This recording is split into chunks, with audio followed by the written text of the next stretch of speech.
F force में क्या लगाऊं कि अगर इसका मास कैपिटल एम है और यहां पे एक ब्लॉक है स्मॉल एम मास का, करा दिया गया, नालायक हो तुम लोग। और सरफेस के बीच में फ्रिक्शन कोफिशिएंट म्यू है। क्या है सरफेस के बीच में फ्रिक्शन कोफिशिएंट? म्यू। तो पूछा ये गया था कि ये फोर्स क्या लगा है कि ये दोनों साथ में रहे। जल्दी बताएं।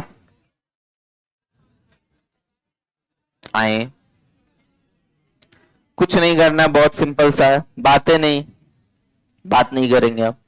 जैसे ही आप फोर्स लगा कि इस सिस्टम को एक्सेलरेट कराते हैं आगे की तरफ, जैसे ही आप फोर्स लगा कि इस सिस्टम को एक्सेलरेट कराते हैं ए नॉट एक्सेलरेशन से आगे की तरफ, गॉट इट और नॉट? तो क्या हो जाएगा, पीछे की तरफ क्या लगेगा? अगर यहां पे जाके मैं बैठ जाऊं तो मेरे लिए तो ये गाड़ी रुकी हुई है, और पीछे की तरफ इस पे क्या लगेगा? स्यूडो लगेगा कि नहीं लगेगा? क्या मैं इस स्यूडो को एम ए नॉट नाम दे दूं? बहुत बढ़िया। अब सिंपल सी बात है, इस स्यूडो को कौन बैलेंस कर रहा है? नॉर्मल, वरना ये इसके अंदर घुस जाता। नहीं समझे क्या? इस स्यूडो को कौन बैलेंस कर रहा है? नॉर्मल। और फ्रिक्शन क्या होता है? फ्रिक्शन है म्यू एन। अरे मेरे लिए ये सवाल और जो पीछे सवाल किए मैंने वो सेम है, बस अंतर ये है, ये इतना छोटा किसने बना दिया बे? हमने ही किया है। Oh my gosh.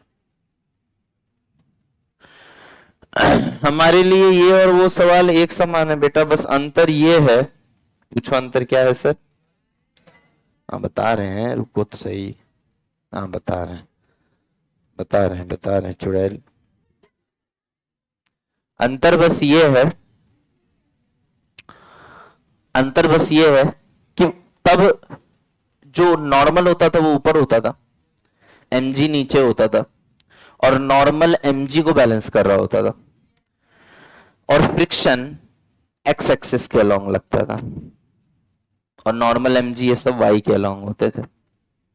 बस उसी को अब टेढ़ा कर दिया मैंने। अब एमजी की जगह एम ए लग रहा है, और ग्रेविटी ना बोल के उसको अब हम स्यूडो फोर्स बोलते हैं। क्या हमने पढ़ रखा है स्यूडो? बहुत बढ़िया। तो एम में, और इधर क्या लग रहा है? नॉर्मल। और फ्रिक्शन अब वाई एक्सिस के अलोंग लग रहा है, देख लीजिए। क्योंकि अगर हम इस ब्लॉक को छोड़ दे सिंपली बिना एक्सेलरेटेड मोड में, तो ये नीचे गिरेगा।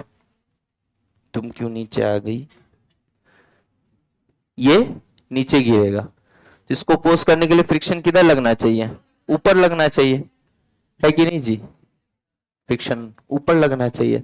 अच्छा, हम पूछ रहे हैं कि एफ का मिनिमम वैल्यू बता दो, मतलब फ्रिक्शन अपने मैक्सिमम पे होगा, क्योंकि अगर हम एफ बढ़ाएंगे तो ए बढ़ेगा, ए बढ़ाएंगे तो एम ए बढ़ेगा, एम ए बढ़ाएंगे तो नॉर्मल बढ़ेगा, नॉर्मल बढ़ा के तुम क्या कर लोगे? स्टैटिक फ्रिक्शन के मैक्सिमम वैल्यू को बढ़ा दोगे। खामखा स्टैटिक फ्रिक्शन के मैक्सिमम वैल्यू को बढ़ाने से क्या फायदा? जितना रिक्वायरमेंट है उतना ही ना चाहिए। नहीं समझ में आया? चाहिए अगर हमको 10 न्यूटन का फोर्स, तो रेंज 0 से 20 भी होगा तो क्या फायदा? जरूरत 10 का तो 10 लगेगा। नहीं आई मेरी बात समझ में? जरूरत अगर 10 की है तो 20 लगेगी कि 10 लगेगी? तो यही ऐसा कुछ करो ना कि मैक्सिमम फ्रिक्शन का मैक्सिमम वैल्यू ही 10 हो। यस और नो? खामखा क्यों बढ़ाए हम फ्रिक्शन का रेंज? हम ये मान लेंगे कि फ्रिक्शन का जो मैक्सिमम वैल्यू है वो मेरे फोर्स को बैलेंस कर रहा है। यस और नो? उसमें क्या होगा कि कम नॉर्मल यानी कम एम ए नॉट यानी कम फोर्स में ही मेरा काम चल जाएगा। ज्यादा तो क्या, ज्यादा तो तुम इसको इतना हाथी से खिंचवाओ, इतना तेज एक्सेलरेशन दे दो, इतना हाई फोर्स लगा दो कि ये नॉर्मल फोर्स बहुत बड़ा हो जाए, क्योंकि एक्सेलरेशन बड़ा हो जाएगा, स्यूडो बड़ा हो जाएगा तो नॉर्मल बड़ा हो जाएगा, स्टैटिक फ्रिक्शन का मान बहुत बड़ा हो जाएगा। यस और नो? तो उतना बड़ा लेके हम क्या करेंगे? जितना में काम चले उतने में ही ना काम करेंगे भाई। तो सिंपल सी बात है। तो F equal to mu N बोले, या ऐसे समझो F S max, static friction की बात हो रही तो इक्वल टू म्यू एन बोल सकते हैं ना? ठीक है जी। एन क्या होगा जल्दी बताइए? म्यू एम में होगा ना? ये क्या होगा? नीचे कितना होना चाहिए? इसको किसको बैलेंस करना है? एमजी को बैलेंस करना है ना? बस खत्म। तो एम से एम कट गया और ए की वैल्यू क्या आ गई? जी बाई म्यू। मतलब रिक्वायर्ड एक्सेलरेशन क्या होना चाहिए सिस्टम का? जी बटे म्यू। क्या होना चाहिए? जी बटे म्यू। अब एफ बताइए भैया। तब ये चला या दोनों चल रहे हैं? पूरा सिस्टम चल रहा है ना। ऐसा सवाल भी हमने करा रखा है, ढाई से आंसर बताओ। F is equal to M plus M into G by mu. समझ में आया? करो ना यार कॉपी, तुम लोग करते नहीं हो कॉपी, करा हुआ है। चलिए, ये ट्रक था। सबसे पहले क्या पूछा गया था बेटा? हाँ, सवाल ये था कि ट्रक का मिनिमम एक्सेलरेशन क्या होना चाहिए, यही था ना सवाल। ट्रक का मिनिमम एक्सेलरेशन क्या होना चाहिए कि आगे क्या था? ब्लॉक जो है जस्ट मूव करे, जस्ट मूव करे, यस और नो? तो बताओ तुम कि ग्राउंड फ्रेम से सॉल्व करें या ट्रक के फ्रेम से? ट्रक के फ्रेम से। क्यों? ग्राउंड फ्रेम से नहीं होगा? बिल्कुल होगा। एक ट्रेलर दिखा रहे हैं, अगर हम इसको ग्राउंड फ्रेम से सॉल्व करेंगे तो ग्राउंड में बैठा ऑब्जर्वर क्या देख रहा है? ग्राउंड में बैठा ऑब्जर्वर देख रहा है कि अगर ये ट्रक आगे की तरफ एक्सेलरेट हो रहा है, अगर ये ट्रक आगे की तरफ एक्सेलरेट हो रहा है, तो ये जो ब्लॉक है, ये जो ब्लॉक है एम मास का, यह भी इस ट्रक के साथ ए एक्सेलरेशन से आगे की तरफ एक्सेलरेट होना चाहिए, नहीं होना चाहिए? अगर ट्रक एक्सेलरेट हो रहा है और ट्रक के ऊपर ब्लॉक रखा हुआ है तो ब्लॉक का भी एक्सेलरेशन ए होना चाहिए ना बेटा? बहुत बढ़िया। हमें एक चीज तो पता है कि ये ट्रक इसलिए एक्सेलरेट हो रहा है क्योंकि इसके अंदर एक इंजन लगा हुआ है, इंजन चक्के को घुमाने की कोशिश करता है, तो चक्का और रोड के बीच का फ्रिक्शन इस ट्रक को मजबूर करता है आगे चलने के लिए। समझ में आ रहा है?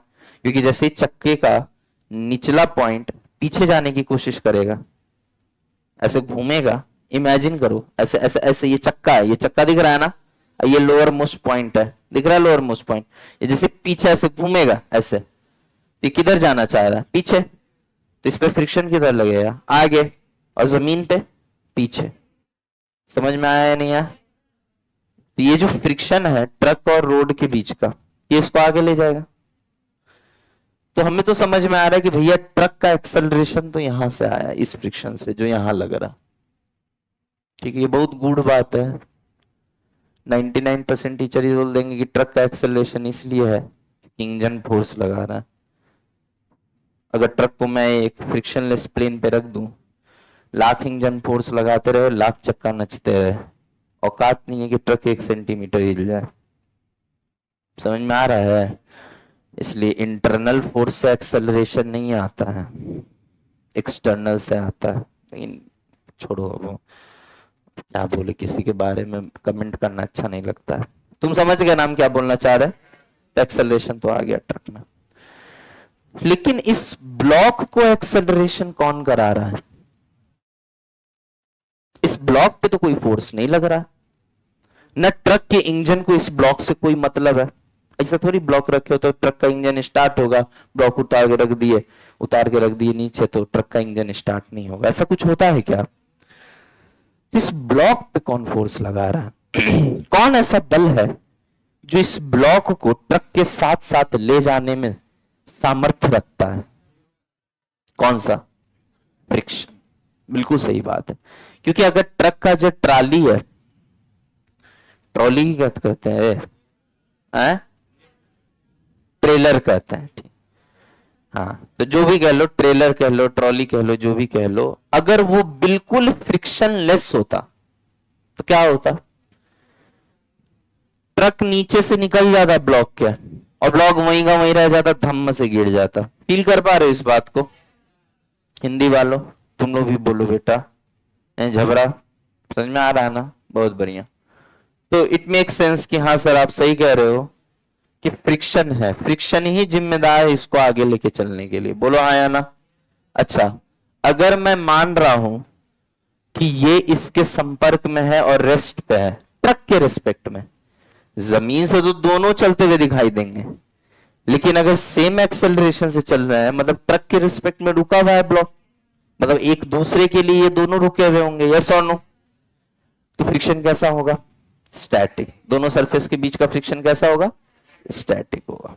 गॉट इट और नॉट? ये कह रहा है जस्ट मूव। जस्ट मूव का मतलब क्या है? कि स्टैटिक से थोड़ा बड़ा हुआ होगा फोर्स। कौन सा फोर्स? फ्रिक्शन वाला। तो स्टैटिक वाला फोर्स कौन सा है? वो फ्रिक्शन नहीं है।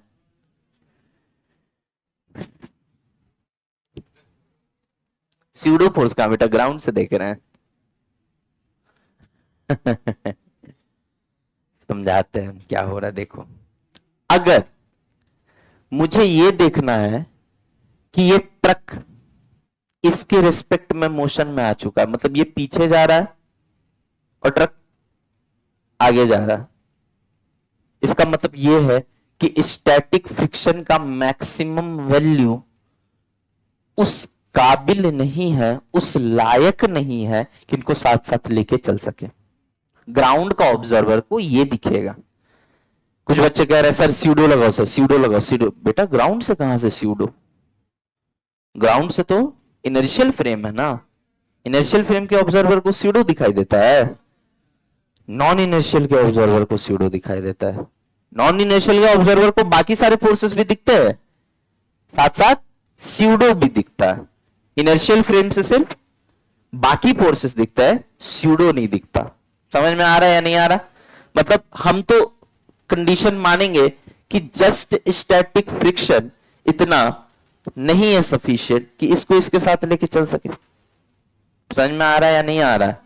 तो हम तो ये मानेंगे कि भैया स्टैटिक फ्रिक्शन की मैक्सिमम वैल्यू है और यही मैक्सिमम वैल्यू इस m मास के बॉडी को a एक्सेलरेशन देने में सामर्थ्य रखती है। ठीक है कि नहीं? अब जब स्टैटिक का मैक्सिमम ले चुके हैं तो ए भी जो यहां से निकल के आएगा वो मैक्सिमम ही ना निकल के आएगा। यस और नो? समझ में आया नहीं आया? और ए मैक्सिमम निकल के आएगा, मतलब इसका क्या है कि भैया इससे ज्यादा हम बर्दाश्त नहीं कर पाएंगे। अगर तुमने इससे ज्यादा एक्सेलरेशन ट्रक को दे दिया, समझना मेरी बात को, तो ट्रक तो एक्सेलरेट करेगा उस एक्सेलरेशन से, ब्लॉक उस एक्सेलरेशन से इस एक्सेलरेट नहीं कर पाएगा। क्यों? क्योंकि ब्लॉक को कौन चला रहा है, ट्रक या फ्रिक्शन? अब फ्रिक्शन का मैक्सिमम वैल्यू तो इस ए के लिए है, तो ये एफ एस मैक्स मान लो म्यू एम जी मान लेते हैं। म्यू एम जी होगा ना बेटा, स्मॉल एम जी, या एम जी नीचे लग रहा है या पीछे लग रहा है फ्रिक्शन? बोलो ना। तो क्या लग गया? एन ऊपर लग रहा है, एन का मान क्या आ गया? एम जी आ गया। बोलो हाँ या ना? तो mu M G equal to क्या आ गया? एम में, तो एम से एम कट गया, तो इक्वल टू क्या हो गया? म्यू जी हो गया। ठीक है ना? समझ में आ रहा है ना? एक काम करो ना, ऐसे नहीं होता है। M A equal to mu M G, ठीक है ना? तो एम से एम कट गया, ए का वैल्यू क्या आ गया? म्यू जी। इससे ज्यादा एक्सेलरेशन फ्रिक्शन की औकात नहीं है कि दे दे। नहीं समझ में आया? अगर इससे ज्यादा हम दे दिए थे, अगर इससे ज्यादा हम एक्सेलरेशन दे दिए तो ट्रक को, तो ट्रक तो चलेगा उस एक्सेलरेशन से, क्योंकि तुमने ट्रक को एक्सेलरेशन दिया है तो ट्रक तो चलेगा। अरे ट्रक में तो एक्सेलरेटर का पैडल है ना, और तो पैडल जितना दबाओगे उतना तेज भागेगा ट्रक। तो ट्रक के लिए तो इंजन रिस्पॉन्सिबल है, यस और नो? तो ट्रक तो तेज भागेगा। ट्रक में जो काइनेटिक एनर्जी आ रही है कहां से आ रही है? जो इंजन में पेट्रोल की एनर्जी है उसी से आ रही है, केमिकल एनर्जी जो इंजन में स्टोर्ड है उसी से आ रही है। पेट्रोल जलता है, फिर वो हीट एनर्जी में कन्वर्ट होता है, हीट एनर्जी फिर काइनेटिक एनर्जी में कन्वर्ट होता है। क्या मेरी बात क्लियर है सबको? थोड़ा सा ज्यादा डिटेल में हम जानबूझ के समझा रहे हैं, आंसर निकालना हो 1 सेकंड लगेगा, लेकिन हम थोड़ा सा तुमको फील देना चाह रहे हैं कि फिजिक्स काम कैसे करता है। गॉट इट और नॉट? तो ट्रक तो चलेगा, लेकिन फ्रिक्शन उस काबिल नहीं रहेगा कि इनको साथ साथ लेके चल सके, क्योंकि तुमने ए की वैल्यू इतनी बड़ी ले ली है कि एम में, यानी जो फोर्स रिक्वायर्ड है, यानी कि स्टैटिक फ्रिक्शन, वो उतना है ही नहीं, उससे कम है। नहीं समझे? अब इस केस में क्या हो जाएगा? एम में is greater than mu M G हो जाएगा ना यार, क्योंकि ए की वैल्यू तुमने मान लो ए डैश ले ली, and A dash is greater than this value of A. इसका मतलब क्या हो गया कि एम ए डैश जब यहां पे तुम बराबर लेके चल रहे हो, तो ए अगर इससे बड़ा कर दिया तो ये तो इससे बड़ा हो जाएगा, और जैसे इससे बड़ा हो जाएगा क्या फील होगा तुम्हें? कि ट्रक आगे निकल जाएगा, ब्लॉक पीछे जा रहा है। ये दिखेगा ग्राउंड के ऑब्जर्वर को। ग्राउंड के ऑब्जर्वर को ये नहीं दिखेगा कि ट्रक चल रहा है, उस पर ब्लॉक रुका हुआ, ये सब कुछ नहीं दिखेगा। ग्राउंड के ऑब्जर्वर को क्या दिखेगा?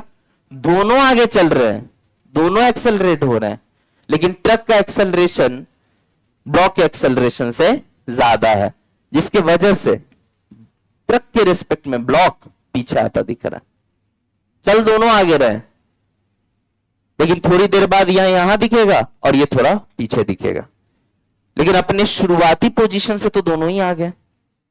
क्या मेरी बात फील कर पा रहे हो मैं क्या बोलना चाह रहा हूं? कि अपने शुरुआती पोजीशन से दोनों आ गए हैं। अच्छा, ये आगे क्यों गया? फ्रिक्शन की वजह से। ये आगे क्यों गया? यहां वाले फ्रिक्शन की वजह से, या सिंपल भाषा में बात करें तो ट्रक के इंजन की वजह से। यस और नो? ये आगे क्यों गया?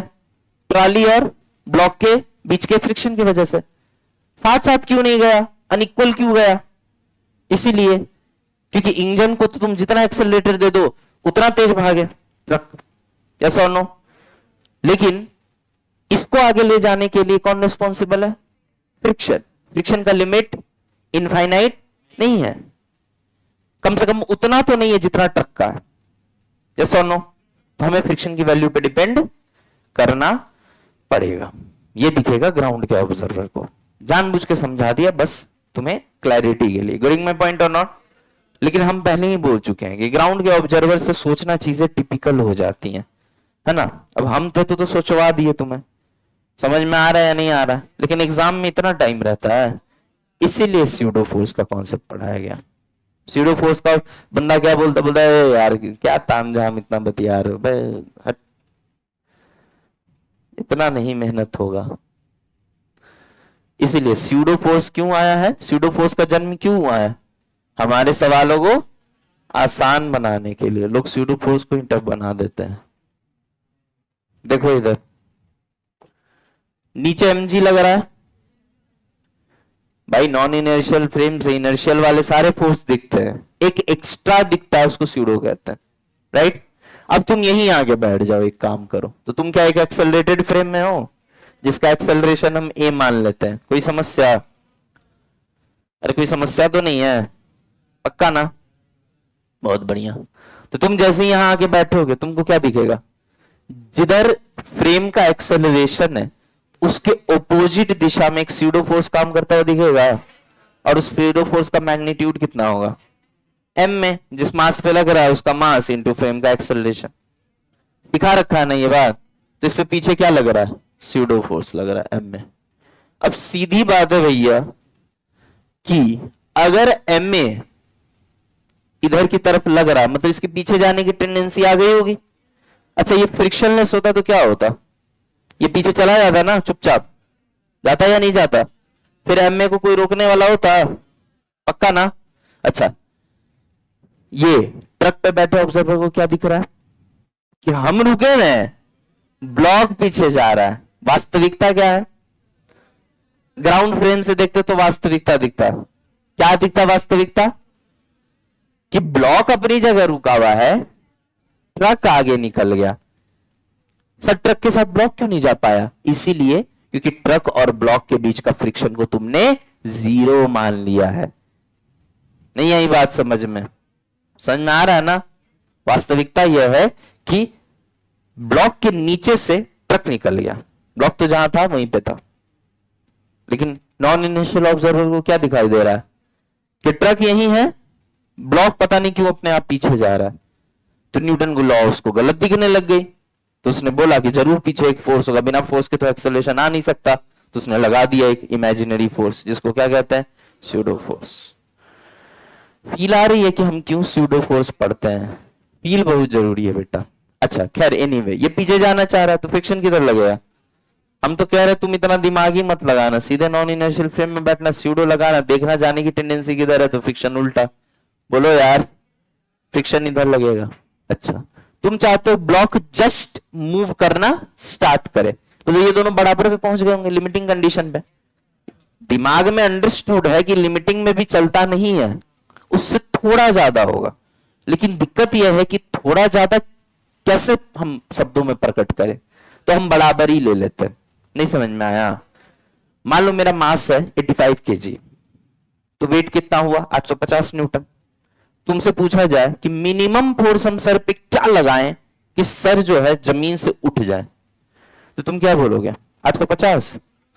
850 850 तो जीरो हो गया, net force zero, acceleration zero, अभी भी कहां मैं उठा, लेकिन मैं उठने के वर्ज में आ जाऊंगा, on the verge of motion. इसका मतलब यह होता है कि जहां 850.00000001 भी तुम लगाए तो मैं उठ जाऊंगा। समझ में आया?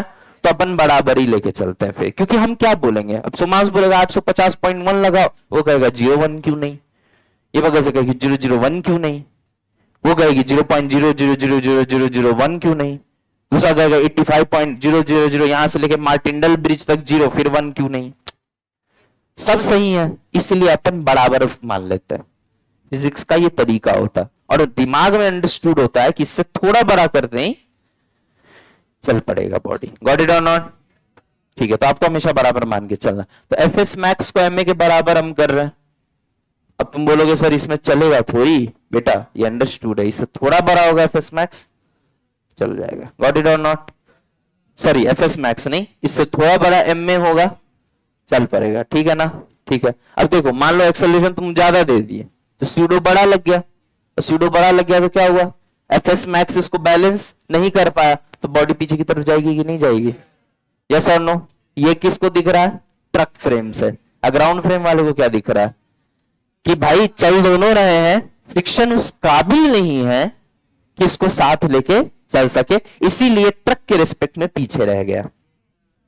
सोच में अंतर देख पा रहे हैं आप? बहुत बढ़िया। F S max equal to M A. F S max क्या होगा जल्दी बताओ? म्यू एम जी, बोलो यार, is equal to M A. काट दो बेटा, ए इक्वल टू क्या आ गया? Mu G. मतलब म्यू जी एक्सेलरेशन से ज्यादा नहीं होना चाहिए। म्यू जी तक क्या है? साथ चलेंगे। म्यू जी या म्यू जी से कम है एक्सेलरेशन ट्रक का, तो ब्लॉक और ट्रक साथ चलेंगे। जहां तुमने ट्रक का एक्सेलरेशन म्यू जी से ज्यादा किया तो जो स्यूडो फोर्स है वो बड़ा हो जाएगा और फ्रिक्शन की औकात नहीं है कि उसको रोक ले। क्यों? क्योंकि फ्रिक्शन का जो अधिकतम मान है, जो मैक्सिमम वैल्यू है, उससे भी ज्यादा बड़ा एम ए हो जाएगा। बोलो हाँ या ना? और अगर उससे बड़ा एम ए हो गया तो इसको पीछे जाने से कोई नहीं रोक सकता है। ट्रक आगे निकल जाएगा, ये पीछे रह जाएगा ग्राउंड फ्रेम से, ट्रक के फ्रेम से। ट्रक तो रुका हुआ है ट्रक के रिस्पेक्ट में, ये पीछे गिर जाएगा थोड़ी देर बाद। क्या मेरी बातें सबको क्लियर है? लीजिए जल्दी, म्यू और जी की वैल्यू थोड़ी बताइए, दे रखिए क्या? म्यू की वैल्यू है 0.5, तो करो तो ये क्या आ गया? 0.5 इंटू 10 क्या आ गया? 5 मीटर पर सेकेंड स्क्वायर। समझ में आया नहीं आया? हाँ, तो सवाल क्या था? Find the minimum value of A so that block just start sliding on the track. कि ए का मिनिमम वैल्यू बताइए जिसमें ट्रक जो है, ट्रक के रिस्पेक्ट में ब्लॉक जो है जस्ट स्टार्ट करे। मैक्सिमम पूछा है क्या? मैक्सिमम की तो कोई सीमा ही नहीं है, ट्रक को लाइट की स्पीड दे दो, 100% ब्लॉक पीछे गिरेगा, क्योंकि इतना हाई एक्सेलरेशन तो कहां से दे पाएगा ये फ्रिक्शन। क्या मेरी बात समझ में आई? मिनिमम पूछा, कम से कम इतना ट्रक का एक्सेलरेशन बताइए जिसमें जस्ट चल सके। या फिर इसी सवाल को पता है कैसे फ्रेम कर सकता था कि मैक्सिमम ट्रक का एक्सेलरेशन बताइए जिसके लिए ब्लॉक ट्रक के रिस्पेक्ट में ना चल सके। तो जब ना चल सके है तो ये मैक्सिमम हो गया, और चल सके है तो ये मिनिमम हो गया। नहीं समझे? ये हमने क्या निकाला है? Boundary condition. अगर इससे ज्यादा एक्सेलरेशन ट्रक को दे दिया तो 100% ट्रक और ब्लॉक के रिस्पेक्ट में स्लाइडिंग शुरू होगा कि नहीं होगा? अगर इससे ज्यादा दे दिए तो क्यों? क्योंकि हमें पता है कि मैक्सिमम फ्रिक्शन जो है इस इतना एक्सेलरेशन ला सकता है। मैक्सिमम फ्रिक्शन जो लग रहा है इन दोनों के बीच में, ब्लॉक और ट्रक के बीच में, वो इतना एक्सेलरेशन ला सकता है। तो अगर इससे ज्यादा एक्सेलरेशन दे दिए तो मैक्सिमम फ्रिक्शन की औकात है कि उतना एक्सेलरेशन दे पाए, तो क्या होगा? स्लाइडिंग शुरू हो जाएगा। नहीं आई मेरी बात समझ में?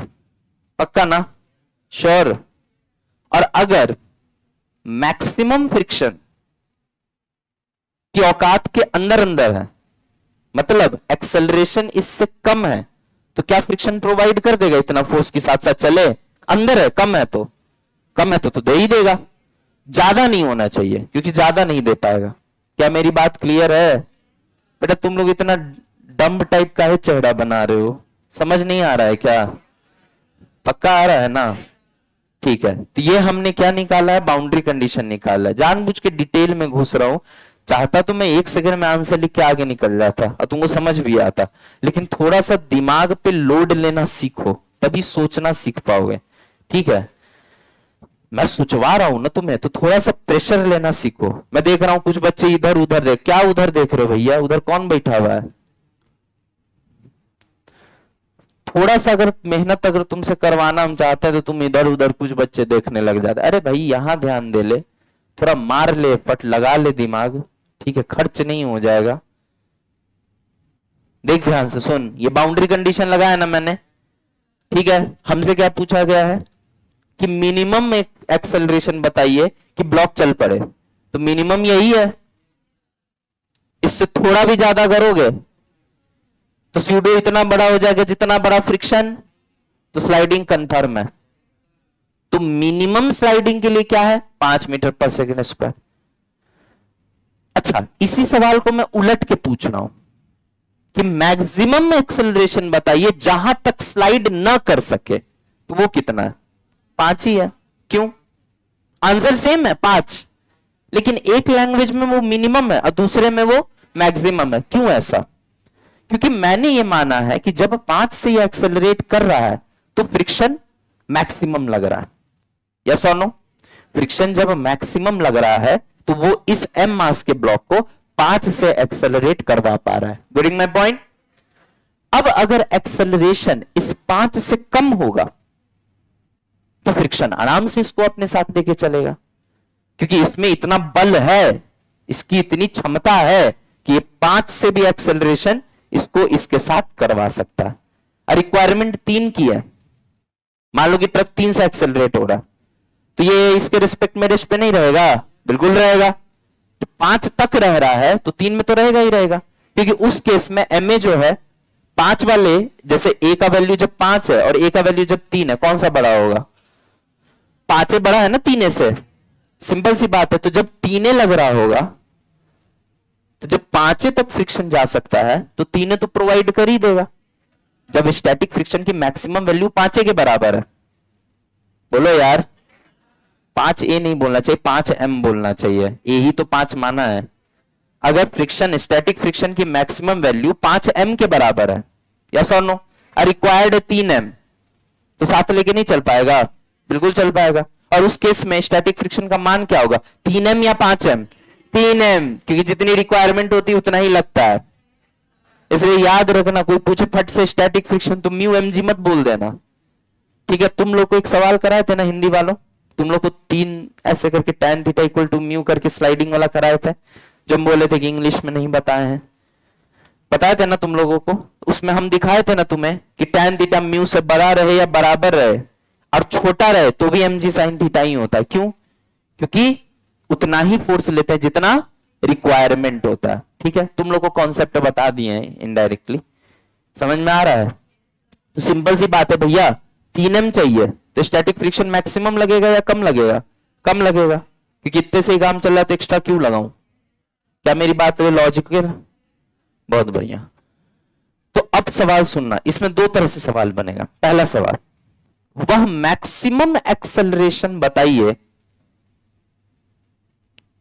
वह मैक्सिमम एक्सेलरेशन बताइए जहां ट्रक को एक्सेलरेट किया जा सकता है बिना ब्लॉक के हिले। बताइए, 5 मीटर पर सेकेंड स्क्वायर, क्योंकि इसके अंदर अंदर कितना भी हो एक्सेलरेशन साथ लेके चल लेगा। जब हम 500 रुपए खर्च कर सकते हैं तो 100 रुपए भी खर्च कर सकते हैं ना, सिंपल सी बात है।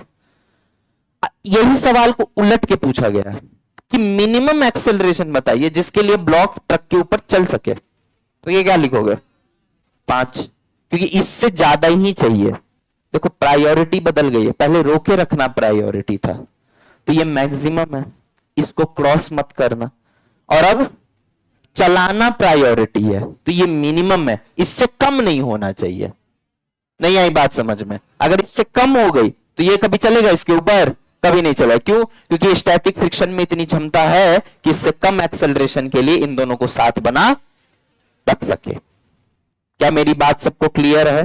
तो ये दोनों सवाल तुम लिखना, ठीक है ना, रफ में लिख लेना, चाहे पेंसिल से लिख लेना, लेकिन ये दोनों सवाल लिखना कि find the maximum acceleration up to which block travels with truck, या फिर block is at rest with respect to truck.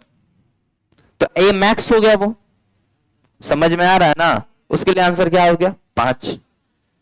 और यही अगला सवाल जो तुम्हें मैंने एक्चुअली में दिया है कॉपी में, वो क्या है? Find the minimum acceleration for which block must slide with respect to truck.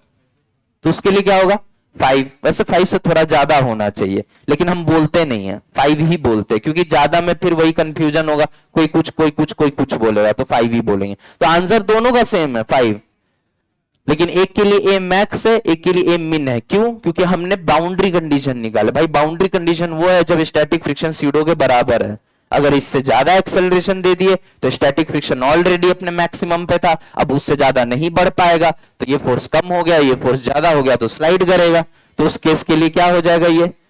ये वो एक्सेलरेशन हो जाएगा जिसके लिए एम में बड़ा हो गया और एफ एस मैक्स कम बढ़ गया, तो ये स्लाइड कर जाएगा। बोलो हाँ या ना। और अगर इससे कम एक्सेलरेशन दे दिए तो उस केस में एम ए जो है एफ एस मैक्स के बराबर हो जाएगा। याद रखिएगा, एफ एस मैक्स कभी एम ए से छोटा नहीं हो सकता। क्यों? क्योंकि F S max self adjusting है। अगर एम ए कम होगा ना तो वो अपने आप को कम कर लेगा, सो दैट ये दोनों हमेशा एक दूसरे के रिस्पेक्ट में रुके रहें। वरना एफ एस मैक्स बड़ा हो जाए तो पता है क्या मतलब हो गया इसका? कि ब्लॉक जो है ट्रक के रिस्पेक्ट में आगे जा रहा है। ये कभी हो सकता है? कभी नहीं हो सकता। क्यों? क्योंकि भाई अगर 3 एम की रिक्वायरमेंट है तो फ्रिक्शन 3 एम ही आएगा, 5 एम क्यों लगेगा? अगर 5 एम लग जाता, अरे मैंने ये समझाया था ना कि स्टैटिक अपने मैक्सिमम से ज्यादा नहीं हो सकता है, और मैक्सिमम भी नहीं होगा। अगर मैक्सिमम 50 न्यूटन लगा रहा है, लग 30 न्यूटन में ही काम चल सकता है, तो 50 लगेगा कि 30 लगेगा? अब 50 लगा देते तो जबरदस्ती चलने लग जाता, उल्टा ना। नहीं एग्जाम्पल दिए थे कि फ्रिज को हम धक्का दिए थोड़ा सा, अब फ्रिज उल्टा हम ही को चलने लग जाए, ऐसा होता है? क्यों? फ्रिक्शन की औकात तो 50 न्यूटन तक की है, मैंने 20 लगाया, उसने 50 लगाया, तो उल्टा चलना चाहिए। क्यों नहीं उल्टा चलता? क्योंकि तुम 20 लगाए तो वो 20 ही लगाएगा, 50 नहीं लगाएगा। वही चीज यहां समझा रहे हैं। समझ में आया कि एफ एस मैक्स जो है कभी एम ए से बड़ा नहीं हो सकता, वरना उल्टा चलने लग जाएगा। पता चला कि लगाए हम थोड़ा फोर्स और फ्रिक्शन ज्यादा लग गया, उल्टी गंगा बहने लग गई। नहीं आई बात समझ में? ठीक है ना, गॉट इट?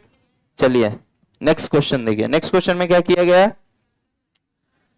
अब ए को क्या दे दिया गया है? 10। ए को दे दिया गया है 10। सेम सवाल में बस मैं कलर चेंज कर दे रहा हूं। 5 मीटर पर सेकेंड स्क्वायर वो एक्सेलरेशन है जिसके लिए दोनों साथ साथ चलेंगे। बोलो हाँ या ना। क्योंकि मुझे साफ साफ दिख रहा है फ्रिक्शन जो है वो सीडो को कैंसिल कर रहा है। हिंदी वालों तुम लोग को क्वेश्चन क्लियर है ना? बोलो रे। चलो ठीक है। अब मैं क्या कह रहा हूं कि एक्सेलरेशन 5 की जगह ध्यान, मैंने क्या दे दिया? 10 मीटर पर second square. Getting my point और नॉट? अब बता पीछे सीडो क्या लग रहा होगा? 10 एम लग रहा होगा ना। अब फ्रिक्शन की मैक्सिमम औकात क्या है? 5 एम। 5 एम कैसे, आपको कैसे पता?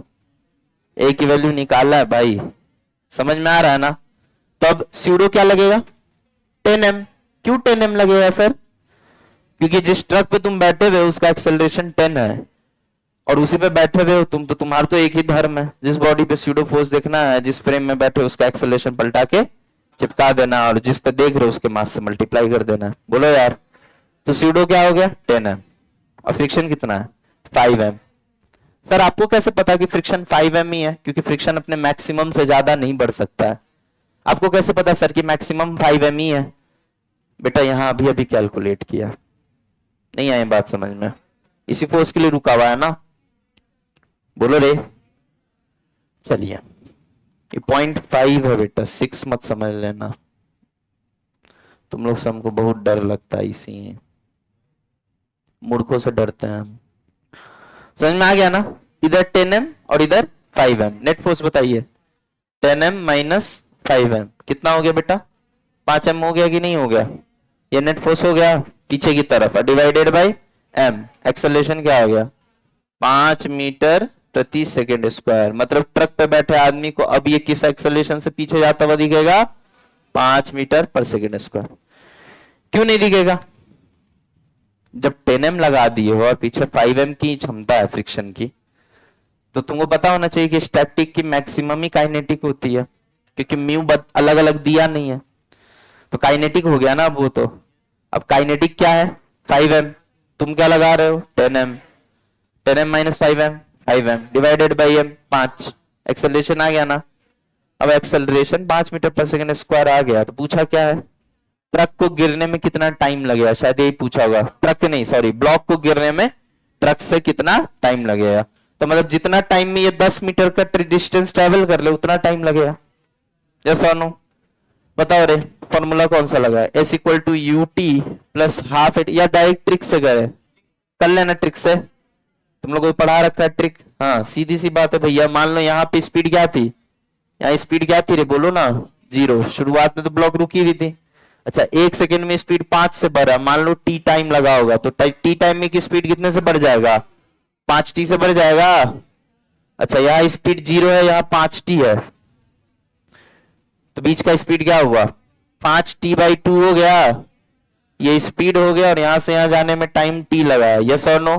तो डिस्टेंस कितना हो गया? 10। यस और नो?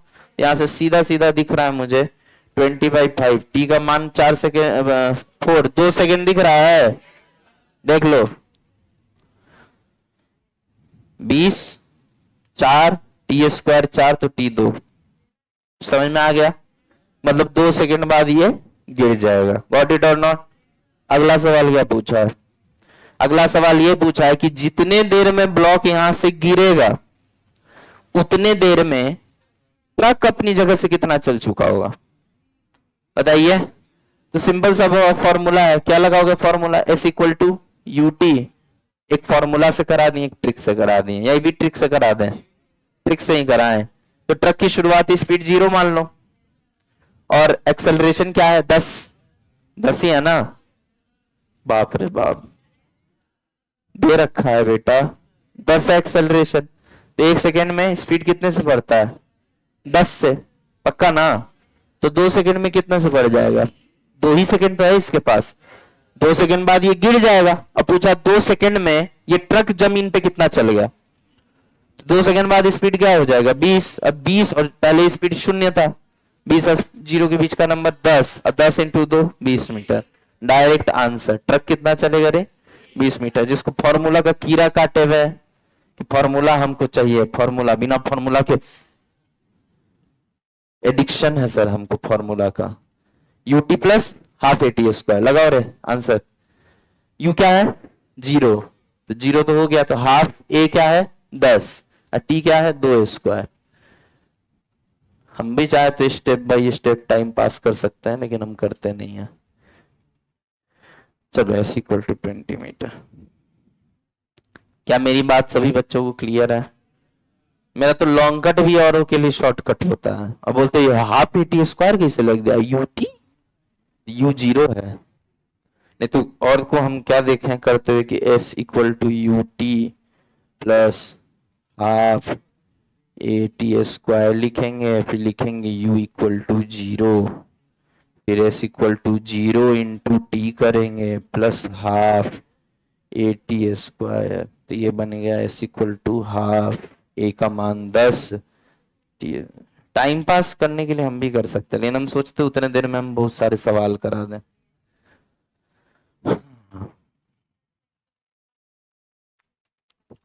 ये रहा बेटा। अच्छा, ट्रिक से जानना है, पढ़ा नहीं है क्या अभी तक? 1D पूरा कंप्लीट कब करेगी? जल्दी कर। मैंने ये बोला शुरू में ट्रक की स्पीड 0 मान रहा है, 1 सेकेंड में 10 से स्पीड बढ़ती है, तो 2 सेकेंड में 20 हो गई होगी। और मैंने सीधा सीधा बोला है जिन 2 पॉइंट के बीच में डिस्टेंस निकालना, उन पे जो भी स्पीड्स है 0 और 20, उनके बीच का नंबर लीजिए। 0 और 20 का बीच का नंबर क्या होता है? 10, और टाइम क्या है? 2 सेकेंड।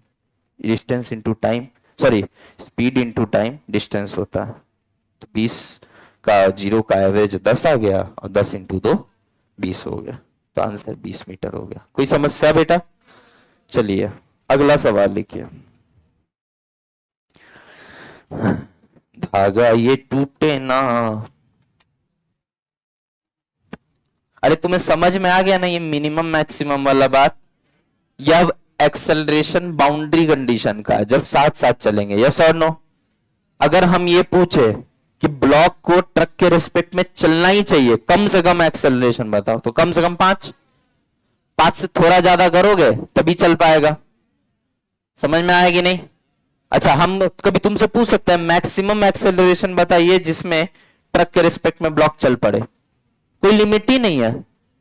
ट्रक को तुम स्पेसशिप बना दो, ब्लॉक 100% गिरेगा। कोई लिमिट है? क्योंकि क्या हमने पूछा है कि ट्रक के रिस्पेक्ट में ब्लॉक को गिरना पड़ेगा, उसके लिए मैक्सिमम एक्सेलरेशन बताइए। इनफाइनाइट दे दो तब भी गिरेगा। समझ में आया या नहीं आया?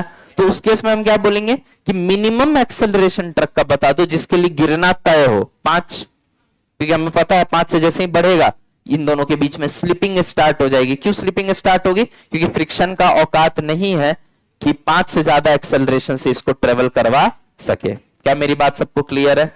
और यही चीज हम उल्टा पूछेंगे कि कौन सा एक्सेलरेशन है जिसके लिए स्लिपिंग ना हो, तो फिर ये मैक्सिमम हो जाएगा। क्यों? क्योंकि इससे थोड़ा भी ज्यादा जहां हुआ स्लिपिंग होना स्टार्ट हो जाएगा, तो फिर वो मैक्सिमम बन जाएगा कि 5 तक के अंदर अंदर जो एक्सेलरेशन देना है ट्रक को दे लो, उसमें ब्लॉक और ट्रक आपस में घिसेंगे नहीं। और 5 से जैसे ही ज्यादा दिया क्या होगा? स्लाइडिंग होने लग जाएगा ना। इसीलिए उस केस में 5 मैक्सिमम हो जाएगा। नहीं समझे? एग्जाम्पल तो है लेकिन हम बोल नहीं सकते हैं क्लास में। चलो छापो, उस एग्जाम्पल को थोड़ा इम्प्रोवाइज करना पड़ेगा, तब तक तुम लोग कॉपी करो।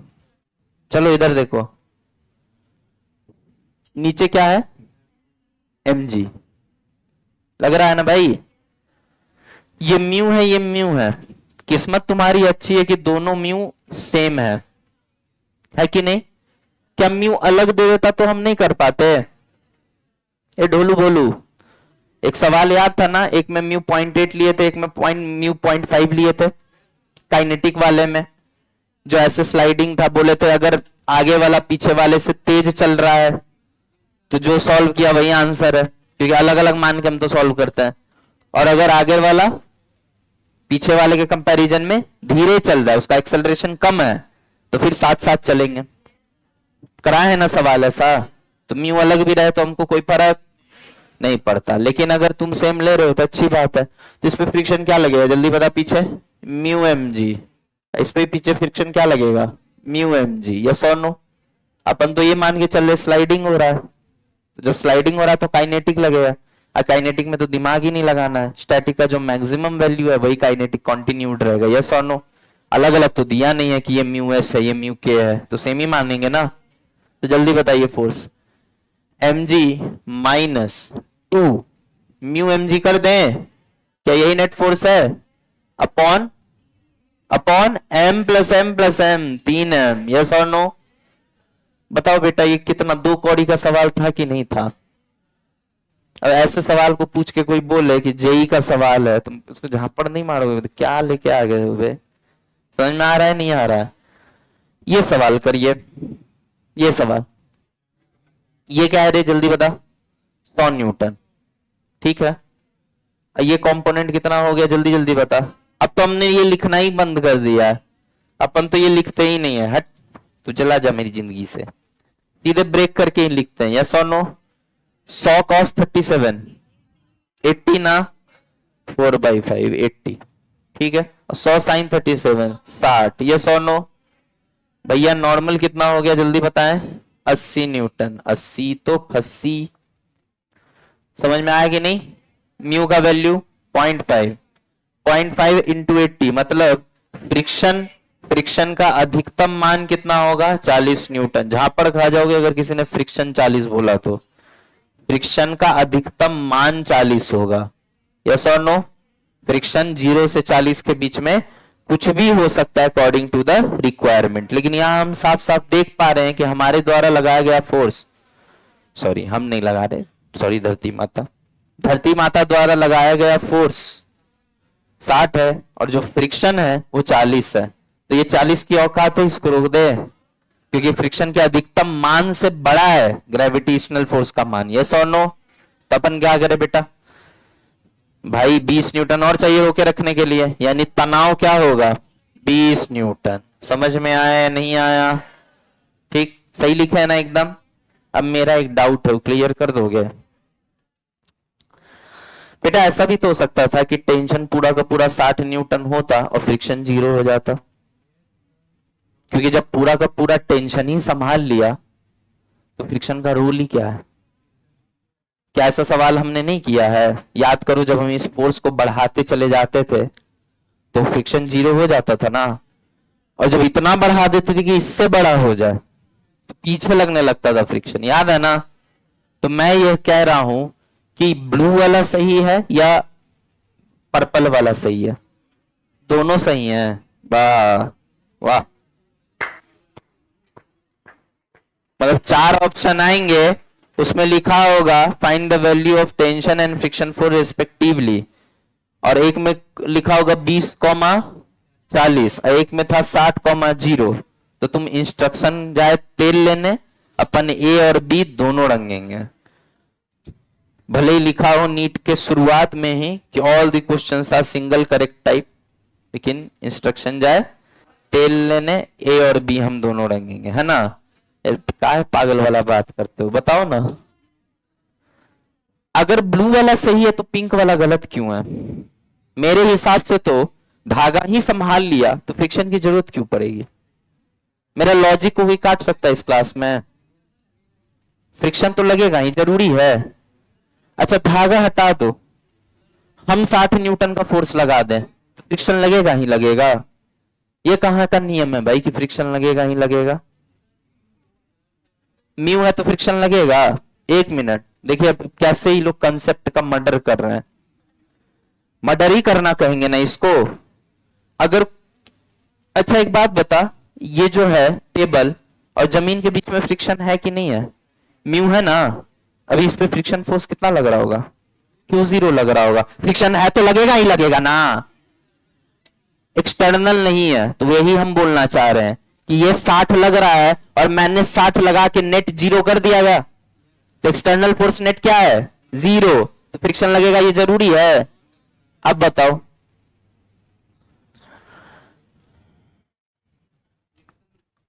तब फ्रिक्शन 0 क्यों हुआ? क्योंकि भैया तुमने बैलेंस कर लिया, तो फ्रिक्शन का कोई काम नहीं है, अभी फ्रिक्शन क्यों लगा रहे हो? ये भी तो हो सकता है कि टेंशन पूरा का पूरा बैलेंस कर लिया। जब टेंशन की औकात है कि 60 न्यूटन लगा के हम इसको बैलेंस कर ले, तो फ्रिक्शन क्यों लोगे? एक बात बताओ, एनएलएम में ये सवाल नहीं कराए थे? उसमें नहीं बोले थे कि एक सीलिंग से चीज लटकी हुई है, उसका वेट है 100 न्यूटन, तो बताओ टेंशन क्या होगा? तो तुम 100 लिखते थे कि नहीं लिखते थे? वहां पूछते थे कि फ्रिक्शन लग रहा है या नहीं लग रहा है? धागा अपने आप में सफिशियंट होता था ना इस वेट को बैलेंस करने के लिए, तो यहां पे भी तो धागा सफिशियंट हो सकता है इसको बैलेंस करने के लिए, तो फ्रिक्शन की आवश्यकता ही क्यों है? यानी आंसर क्या है, ब्लू वाला या पिंक वाला? पिंक वाला आंसर है, क्योंकि टेंशन पहले ही बैलेंस कर दिया। तो गलत करो ना मेरे लॉजिक को।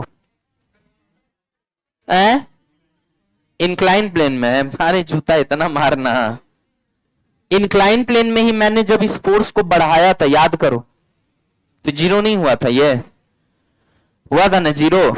अच्छा चलो ना मेरा ना तुम्हारा, एक काम करते हैं 30-30 कर लेते हैं, क्योंकि फ्रिक्शन तो 30 से 40 से कम कुछ भी लग सकता है अकॉर्डिंग टू द रिक्वायरमेंट। तो 30 टेंशन कर लो और 30 न्यूटन फ्रिक्शन कर लो। 30-30 में क्या दिक्कत है?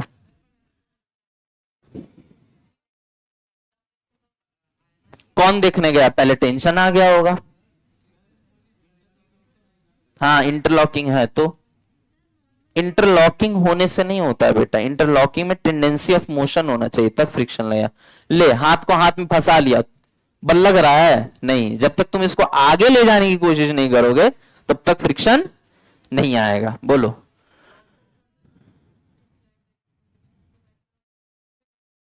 क्या बोला? छोड़ा कहां? धागा लगा, धागा हुआ है बेटा शुरू से ही, धागा हमेशा से लगा हुआ था। हाँ हाँ हाँ हाँ हाँ अच्छा, और कहीं हमने ऐसे करके रखा कि इसी को 60 कर दिया और इसको 0, तो ऊपर से नहीं छोड़ा तो? सुनो, अब शांत हो जाओ, समझ गए कि से आंसर नहीं आने वाला है। सुन ध्यान से, क्लास में एक बात बोले थे हम जब हम स्प्रिंग फोर्स पढ़ा रहे थे। स्प्रिंग फोर्स पढ़ाते समय हमने एक बात बोली थी, बोली ये थी कि बेटा हम भले ही धागा को इनएक्सटेंसिबल मानते हैं, लेकिन अगर हम माइक्रोस्कोपिक प्रॉपर्टी देखें तो थोड़ा बहुत धागा भी फैलता है।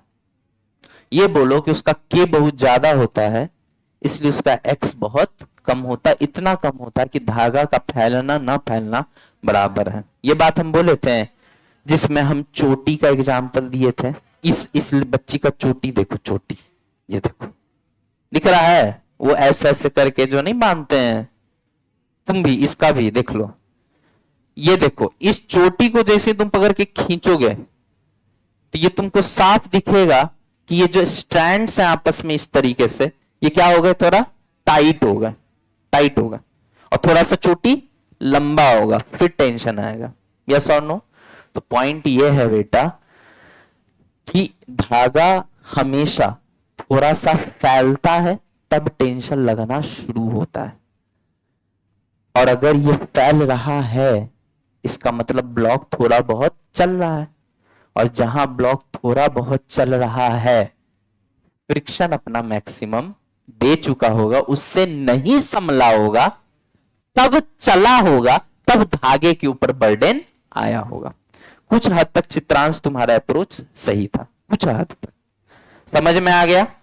तो टेंशन आने का मतलब है कि चाहे वो बहुत कम, इतना कम जितना हम शब्दों में बयान नहीं कर सकते, चला होगा पहले तब टेंशन आया, सॉरी तब चलने से पहले तो फ्रिक्शन था, जब चल चुका तो धागा खींचा, तब धागे में तनाव आया।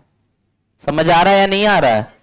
इसीलिए पहले फ्रिक्शन लगाओगे, बाद में जो बच गया वो टेंशन खुद हो गया। सपोज करो, इसी सवाल में सपोज करो ये 60 न्यूटन की जगह 30 न्यूटन होता, तो बताओ फ्रिक्शन 0 करके टेंशन 30 लिखते या फ्रिक्शन 30 लिख के टेंशन 0 लिखते हैं?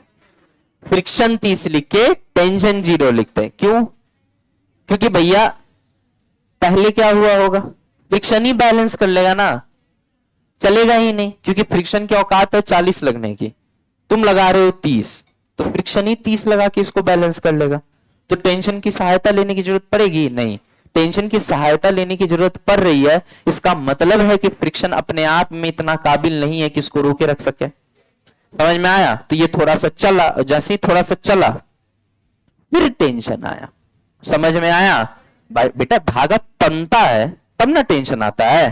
कोई भी धागा को पकड़ के ऐसे तना, ऐसे खींचो, तुमको फील होगा थोड़ा सा तो ये भी फैला है।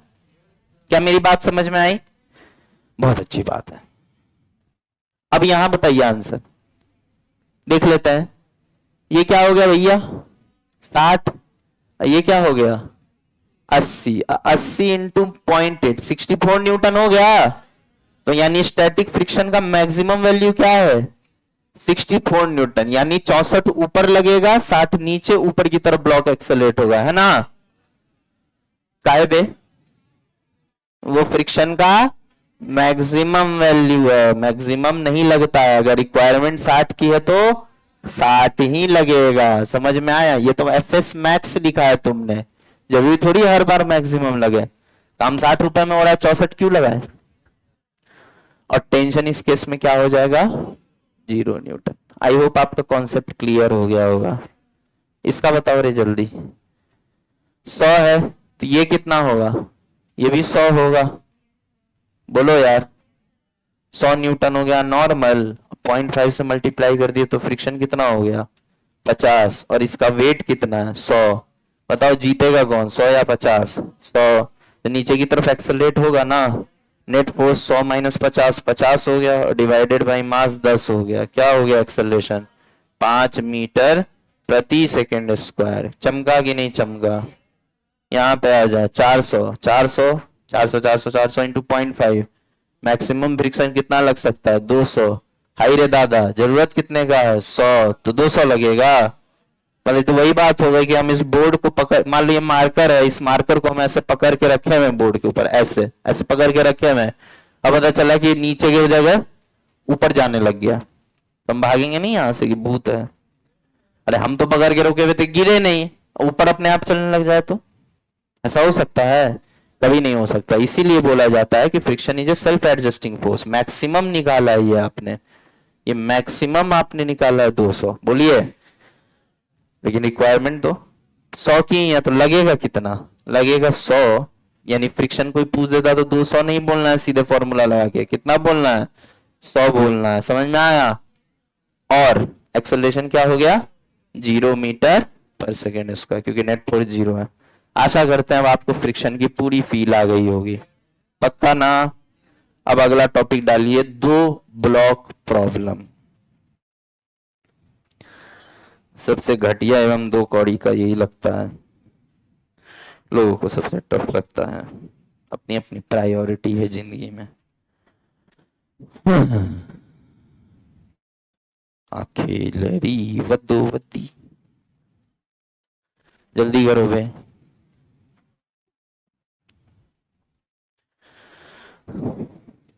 हाँ बोल बेटा। यस, यही बोलना चाह रहा हूं मैं। फ्रिक्शन इन दोनों को जोड़ के रखना चाहता है, स्लाइड नहीं होने देना चाहता, इसलिए फ्रिक्शन अपना बेस्ट लगा देगा। तब भी जब फ्रिक्शन के हाथ से बात निकल जाएगी और ये नीचे जाएगा, फिर थोड़ा जैसे नीचे जाएगा फिर से इसको रियलाइज होगा, अरे यार कोई और भी है यहां। दैट इज धागा, टेंशन। गॉट इट और नॉट?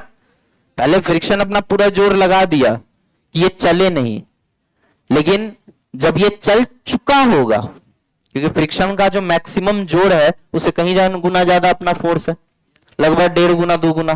बोलो यार। जब ये नीचे ऑलमोस्ट चल चुका होगा तब धागा तनेगा, और जब धागा तनेगा तब टेंशन आएगा।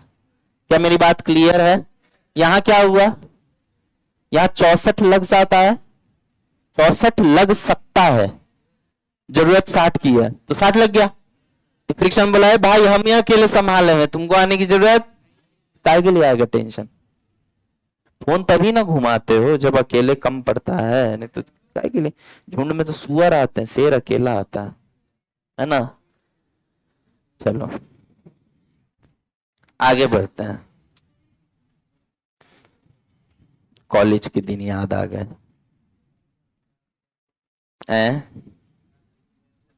क्या बेटा? कार की डैशबोर्ड में कौन बता दिया तुमको ये बात? है चुप रहो, ये सब अफवाह है। मैं बहुत सीधा साधा और शरीफ इंसान हूँ, पारिवारिक इंसान हूँ, परिवार वाला इंसान हूँ, फैमिली मैन हूं मैं, फैमिली मैन। हाँ, पहले फ्रिक्शन अपना बेस्ट लगा दिया तब भी चल पड़ा, फिर धागा तना तब टेंशन आया। ठीक है? हाँ, पिंक वाला गलत है। पिंक वाला भी लिखना है, लिख के काटना है, फिर कल को तुमको कंफ्यूजन हो सकता है। चलिए आगे बढ़े। चलिए आखिरी टॉपिक फ्रिक्शन का, फिर फ्रिक्शन को राम सलाम कर देंगे अपन। 2 ब्लॉक प्रॉब्लम। कुछ और सवाल कराना चाह रहे थे, पीपीटी में लेके आ जाएंगे, मिसलेनियस। वैसे तुम्हारा हो ही जाएगा रे इतने में सब कुछ, डीपीपी के फॉर्म में दे देंगे, खुद ही कर लेना। कुछ खुद भी तो करो। डीपीपी से याद आया, शुक्रवार को होमवर्क दे रखा है ना? तुमको पता है ना, होमवर्क चेक करने के बाद जिसका नहीं कंप्लीट होता उसको हम पीट देते हैं पकड़ के, तो तुमको भी पीट देंगे पकड़ के। किसका बर्थडे है? तो हमसे पूछ के बर्थडे कर रहा है। हिमांशु का आज बर्थडे है? हिमांशु यार, टॉफी नहीं दिए तुम यार, बहुत नालायक हो गए हो तुम। अब क्या बोल रहा है रे? हम इंतजार में रहते हैं किसी का बर्थडे हो तो टॉफी मिले।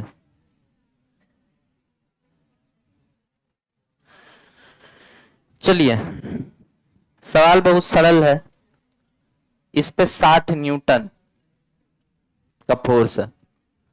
देखो बेटा, हम तुमको एक सिंपल लाइन में तुमको जीवन का सार बता देते हैं, वही फ्रिक्शन का भी सार है। सार मतलब सांड नहीं, सार मीन्स समरी, ठीक है ना। देखो ऐसा है, अब हमको मान लो किसी को अपने साथ रखने का मन है, और खर्चा दिख रहा है कि कम से कम 1 लाख रुपए प्रति महीना लगेगा, और कमाते हैं 50,000, तो मेरे साथ रहेगा कभी? समझ में आ गया? तुम लोग के लिए नहीं है, लड़कों के लिए है, ओनली फॉर बॉयज। समझ में आ रहा है या नहीं आ रहा है? अरे लड़कों पीछे वालों, इन सब चीज में तुम्हारा ज्यादा दिमाग रहता है। अच्छा, अगर किसी के ऊपर खर्चा 1 लाख रुपए प्रति माह है और हमारी सैलरी 3 लाख रुपए प्रति माह है, तो हमारे साथ रहेंगे कि नहीं रहेंगे? मतलब सिंपल सी बात है कि अगर कोई चीज को तुम साथ लेके चलना चाहते हो तो तुम्हारी औकात इतनी होनी चाहिए कि तुम उसका खर्च बियर कर सको।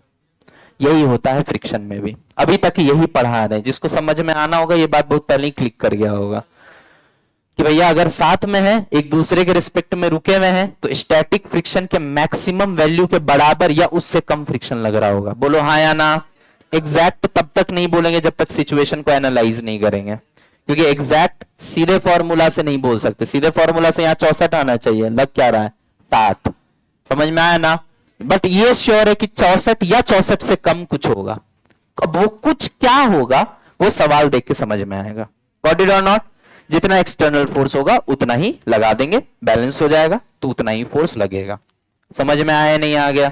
ठीक है। और अगर औकात से ज्यादा है तो, अब औकात है 50,000 रुपए की और खर्चा 1 लाख रुपए, तो साथ रहेगा या छोड़ देगा?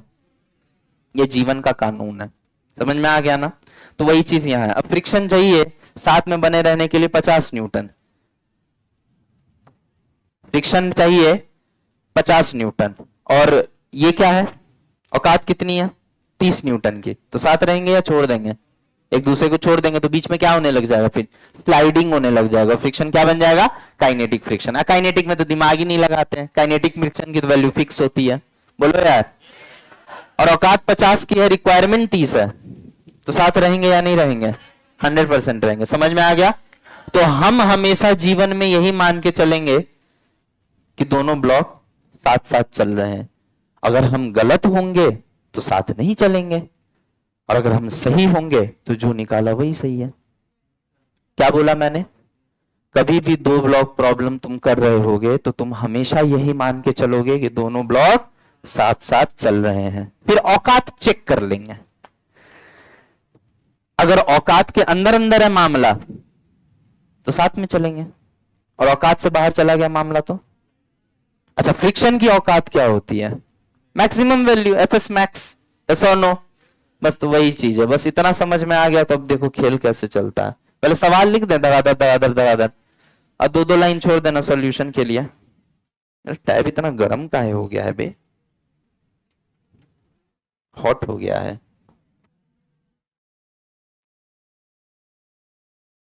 फ्रिक्शन बताना है दोनों सरफेस के बीच में लगने वाला फ्रिक्शन।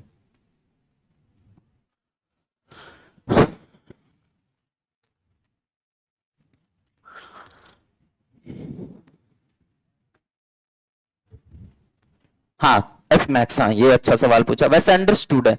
मैं ये क्या पूछ रहा हूँ, मैक्सिमम फोर्स बताइए जिसके लिए ये दोनों साथ रहे। मिनिमम तो 0 है, छुओ ही मत। अरे अगर इस सिस्टम को टच ना किया जाए तो ये भी रुका हुआ है, वो भी रुका हुआ है, दोनों एक दूसरे पे रुके हुए होंगे आराम से बैठे हुए। यस और नो? लेकिन हमसे क्या पूछा है? मैक्सिमम फोर्स बताइए जिसके लिए ये दोनों साथ चले। मतलब उससे ज्यादा अगर कर दिए तो साथ नहीं चलेंगे। गॉट इट और नॉट? तो हम हमेशा क्या मान के चलेंगे कि साथ ही चल रहे हैं, बाद में औकात चेक कर लेंगे। ठीक है ना? चलिए जल्दी करिए बेटा, फटाफट। चलो इधर ध्यान दो। क्या हो गया? हमारी है, दवाई दोगी पगला। चल इधर ध्यान से देख। जहां पैसा का नाम लाए तुरंत मुंह बन जाता है इन लोग का। हम क्यों नहीं?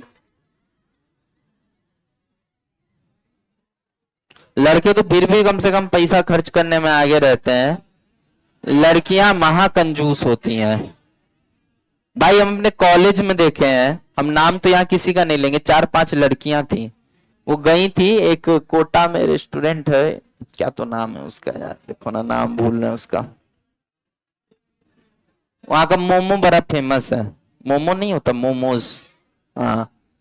वो 4-5 लड़कियां, क्या हो गया, क्या हो गया रे, 4-5 मिल के मोमोज खाए थे भैया, तुम बिलीव नहीं करोगे, 20-20 रुपए सबने कॉन्ट्री किया। बताओ, मतलब हम लोग में ऐसा होता था, अपन 3-4 दोस्त कहीं जाते थे ना टेम्पू से, तो आज तक ऐसा नहीं हुआ कि कोई पैसा मिला के दे, जिसके पास होता था वो दे देता था। कई बार हम पे कर देते थे, कई बार मेरा दोस्त पे कर देता था, ऐसे ही होता हम लोग में। जैसे पेट्रोल भराना है, अंडरस्टूड होता था कि जरूरत है बढ़ा देना है, अगला मना भी कर रहा होता तो फिर भी हम बढ़वा देते थे, या फिर कई बार वो भी बढ़वा देता था हमारी गाड़ी में पेट्रोल, ठीक है।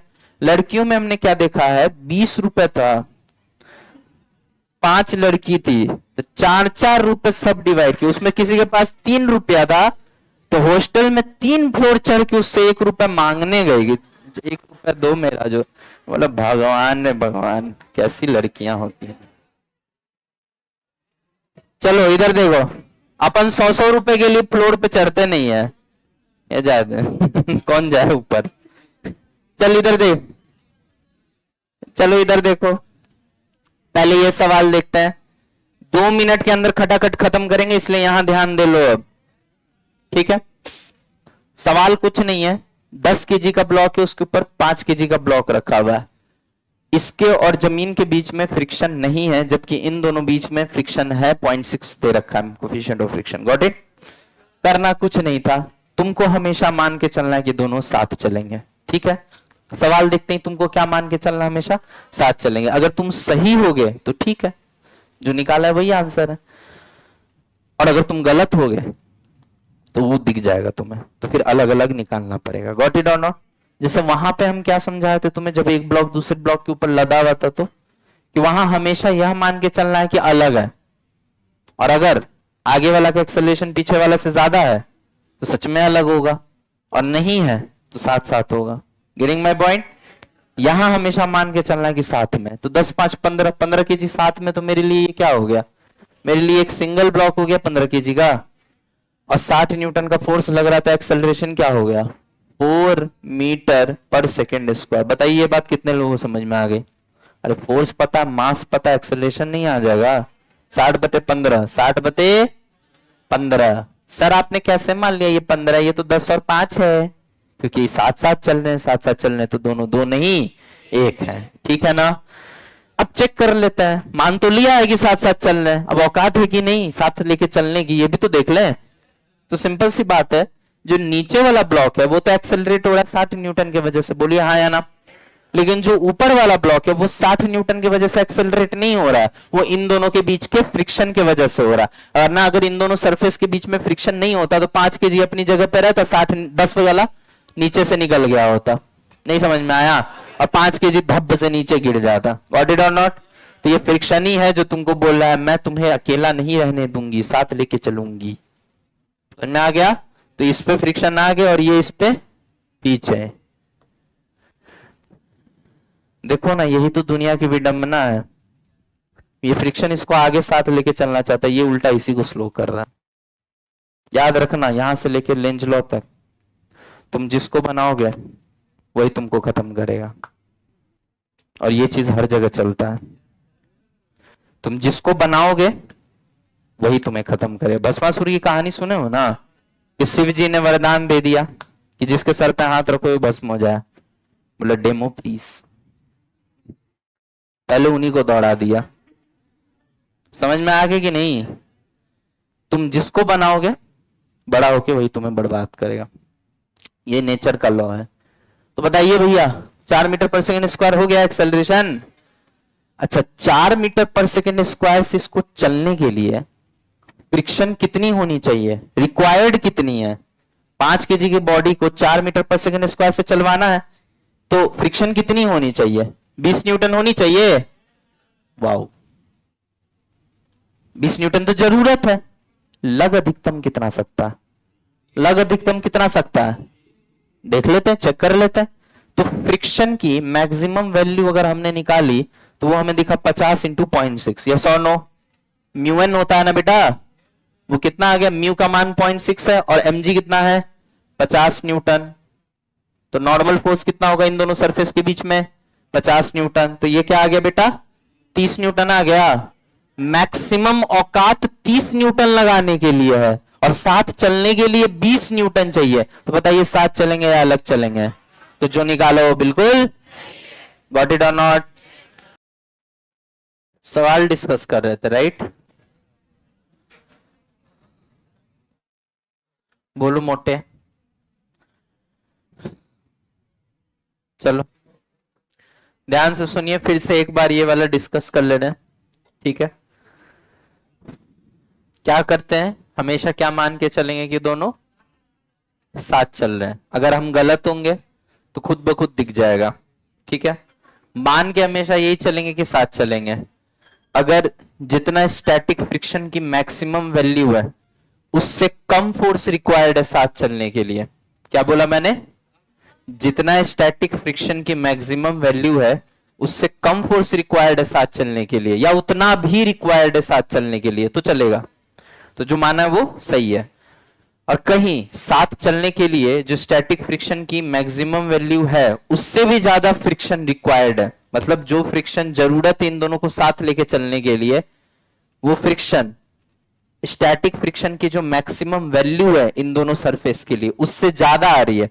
मतलब क्या है कि जरूरत ज्यादा है और फोर्स क्या है?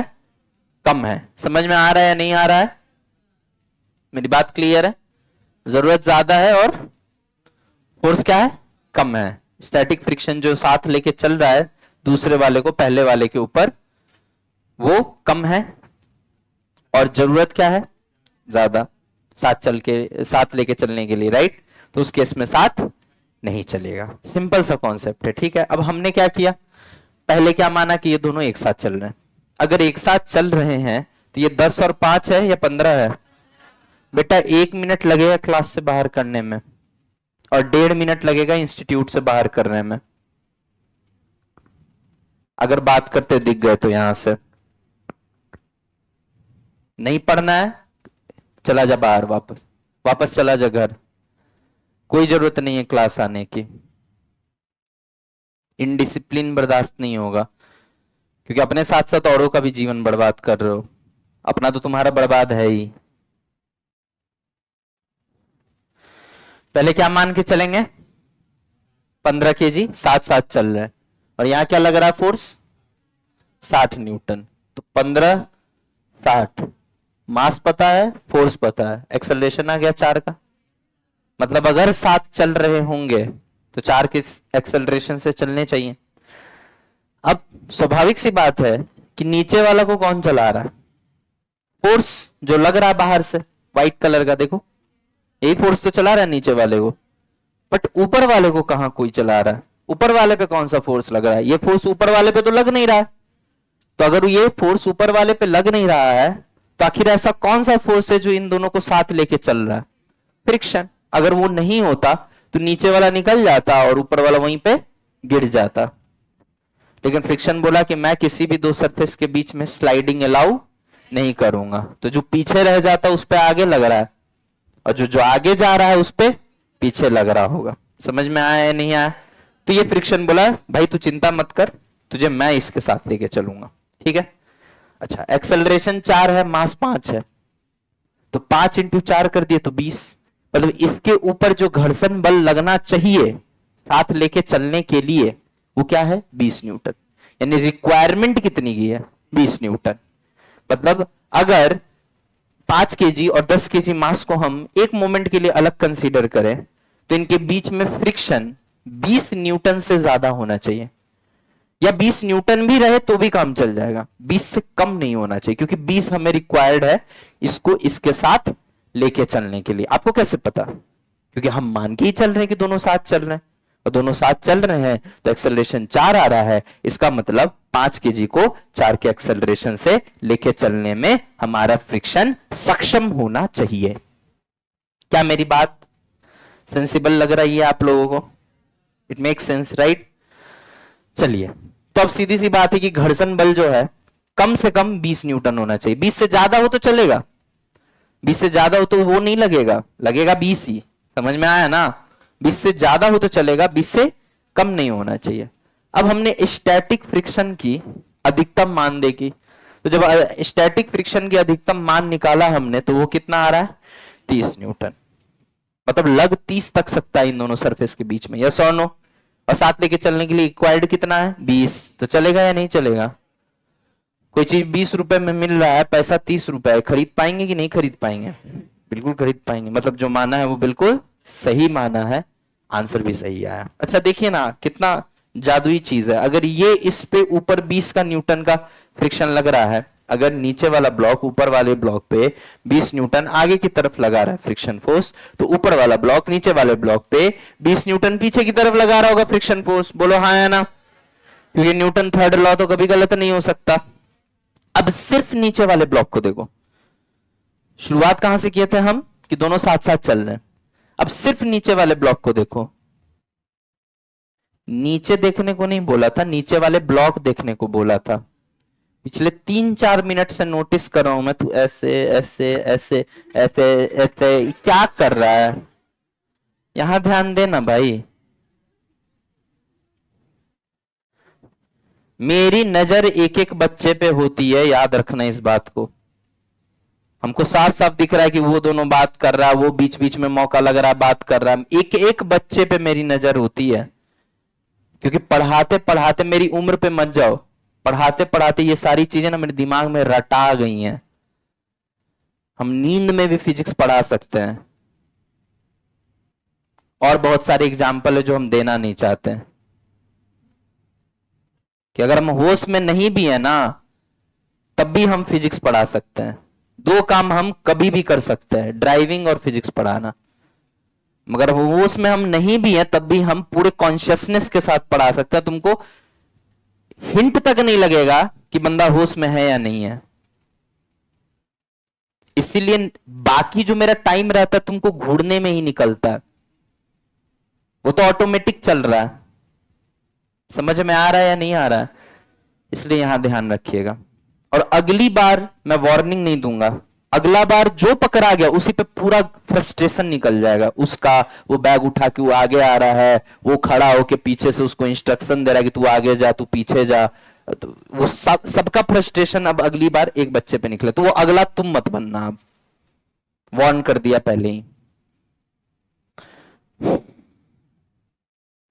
ये इस पे आगे 20 का लगा रहा है, तो ये इस पे पीछे 20 का लगा रहा है। अब सिर्फ नीचे वाले ब्लॉक को 1 मिनट के लिए देखना।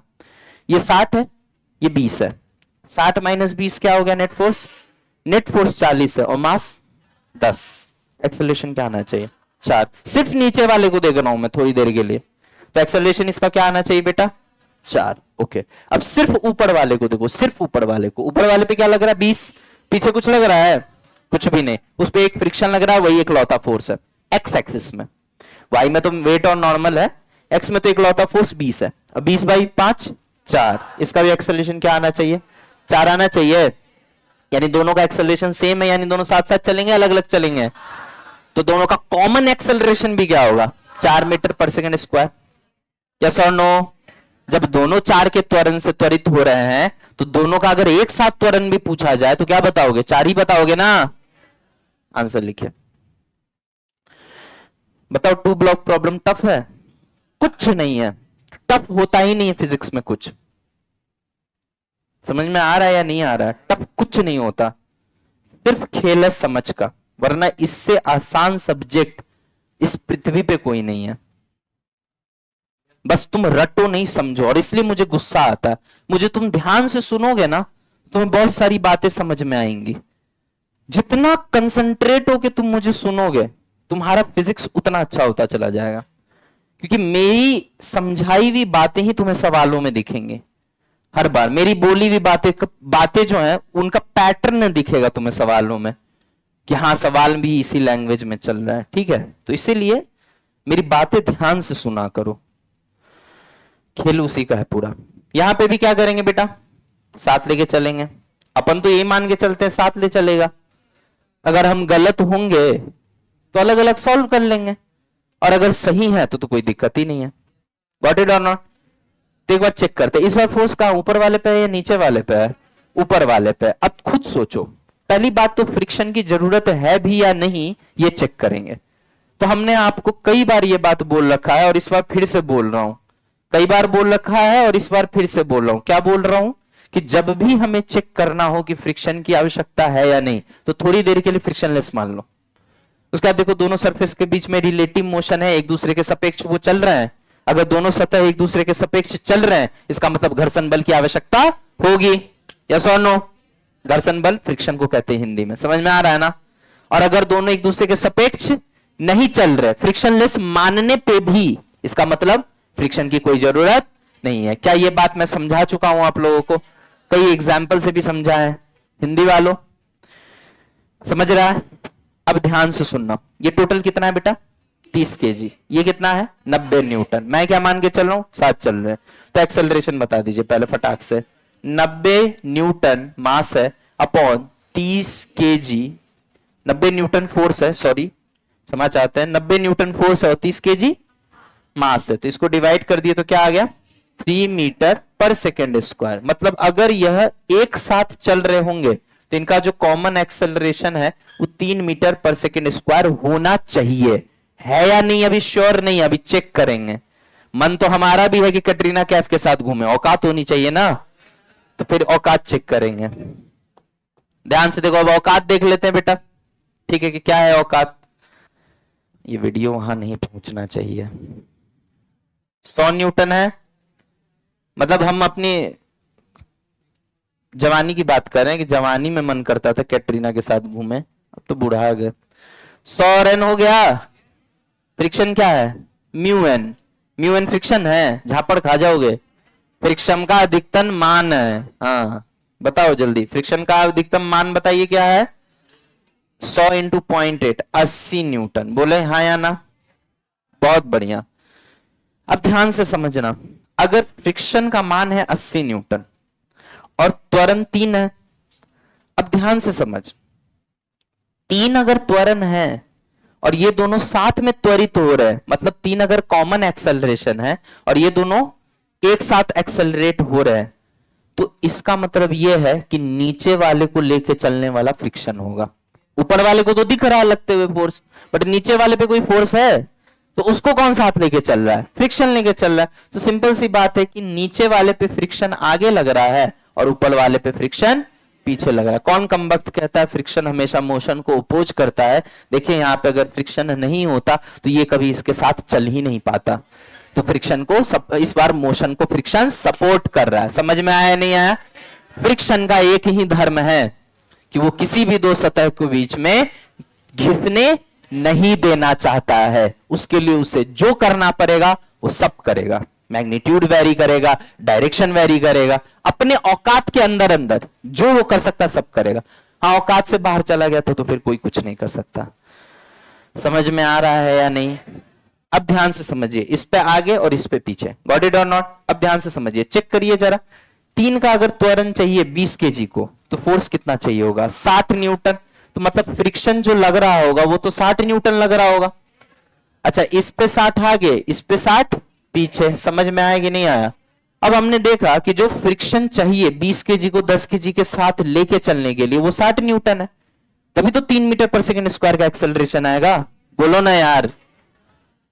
हमने देखा 60 जो है वो अधिकतम फ्रिक्शन के मान से कम है या ज्यादा है? कम है। इसका मतलब साथ में चलेगा, साथ में चलना पॉसिबल है, अन्यथा पॉसिबल नहीं होता। क्योंकि मैक्सिमम 80 लग सकता है, जरूरत 60 की है, तो लगेगा कितना? 80 या 60? 60 लगेगा। और साथ में चलेगा अलग चलेगा? साथ में चलेगा। गॉट इट और नॉट? तो 60 आ गया, ठीक है। अब अलग अलग से भी चेक कर लो। हालांकि आंसर आ चुका हमारा, अब कुछ करने की आवश्यकता नहीं है, आंसर आएगा। आंसर क्या है? कॉमन एक्सेलरेशन इज 3 मीटर पर second square and friction between the surface is 60 Newton. Got it और नॉट? तो 80 क्या निकाले थे सर आप? मैक्सिमम निकाले थे। समझ में आया? आंसर आ चुका है, लेकिन फिर भी अपने सेटिस्फैक्शन के लिए मैं चेक करता हूं। चेक करूं? अब ऊपर वाले को अलग से देखो, ऊपर वाले को अलग से देखो बेटा। 90 है और ये 60 है। नेट फोर्स कितना हो गया? 30 हो गया। अब मास क्या है? 10, तो 30/10 एक्सेलरेशन क्या आ गया? इसका भी एक्सेलरेशन क्या आ गया? 3 मीटर पर सेकंड स्क्वायर हो गया। अच्छा 20 पे तो लगी सिर्फ 60 रहा है, तो इसका भी एक्सेलरेशन क्या हो गया? 3 मीटर पर सेकंड स्क्वायर आ गया। दोनों का एक्सेलरेशन सेम है, तो कॉमन एक्सेलरेशन भी 3 ही होगा। मतलब जो पढ़ा है वो बिल्कुल छाप लो। खेल समझ में आ रहा है? अभी तो मैंने शुरू भी नहीं किया। चलिए इधर देखिए, फिर से इस बार क्या मानेंगे? 7 चल रहा है, 120। अभी ज्यादा टाइम नहीं, समझा दिया तुमको, अच्छे से समझ में आ गया ना? अब खट्ट से सीधे आंसर, गॉट इट? अब 120 न्यूटन नेट फोर्स है divided by total mass. Total mass is 15। बताएं बेटा कितना आएगा? 8 आएगा। सही है ना? 8 आता है ना? तो 8 जोड़ घटाओ देख लेना, 8 मीटर पर सेकेंड स्क्वायर। ठीक है, एक्सेलरेशन आ गया। अगर कॉमन एक्सेलरेशन 8 का है तो मुझे इतना तो दिख रहा है कि नीचे वाले को चलाने वाला तो 120 है, लेकिन ऊपर वाले को कौन चला रहा है? फ्रिक्शन। इस पे आगे और इस पे पीछे। समझ में आया? अगर कॉमन एक्सेलरेशन 8 मीटर पर सेकेंड स्क्वायर है, इसका मतलब 5 केजी का भी एक्सेलरेशन 8 ही होगा, क्योंकि 7 चलते हुए मान रहे हैं। यस और नो? अब अगर 8 है तो 8 के लिए कितना फोर्स चाहिए? 8 5 जा 40 न्यूटन चाहिए। मतलब फ्रिक्शन का मान क्या आना चाहिए? 40 न्यूटन। यस और नो? अच्छा एक बार औकात देख लें। औकात का मतलब क्या होता है? मैक्सिमम लग कितना सकता है? बताइए बेटा। यहां 50, यहां n। बोलो रे, ये कितना हो गया?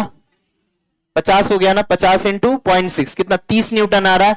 ओ हो, औकात है 30 रुपए की, सपना दिख रहा है 40 रुपए का। नहीं समझ में आया? औकात है किसका? राखी सावंत का। सपना दिख रहा है कटरीना कैफ। तो मिलेगा? नहीं मिलेगा। यही जीवन का यथार्थ सच है। किसी के पीछे मत पड़ो, आगे बढ़ो। देखो कह रहा है, अपने आप को ऊपर उठाओ। कुछ बच्चे हमारे पास आते हैं, सर ये होगा तो ये हो जाएगा ना, तुम्हारा जीवन में कुछ नहीं होगा। समझ में आया? तुम किसी और पे डिपेंड, किसी और का गारंटी तुम ले सकते हो, किसी का नहीं ले सकते हो। तुम अपना गारंटी ले सकते हो। अगर ढंग से बोला जाए तो वो भी नहीं। कौन जानता है रोड पे निकले क्या हो जाए किसके साथ? हर रोज रोड पे लोग मर रहे हैं, नहीं मर रहे हैं? तो सिर्फ अपनी बारे में सोचो, अपना लेवल इतना उठा लो कि सब तुमको देख के सोचे कि यार हमको वो मिल जाता। समझ में आया कि नहीं? तुम तुरंत लेवल लेवल करने लग गए।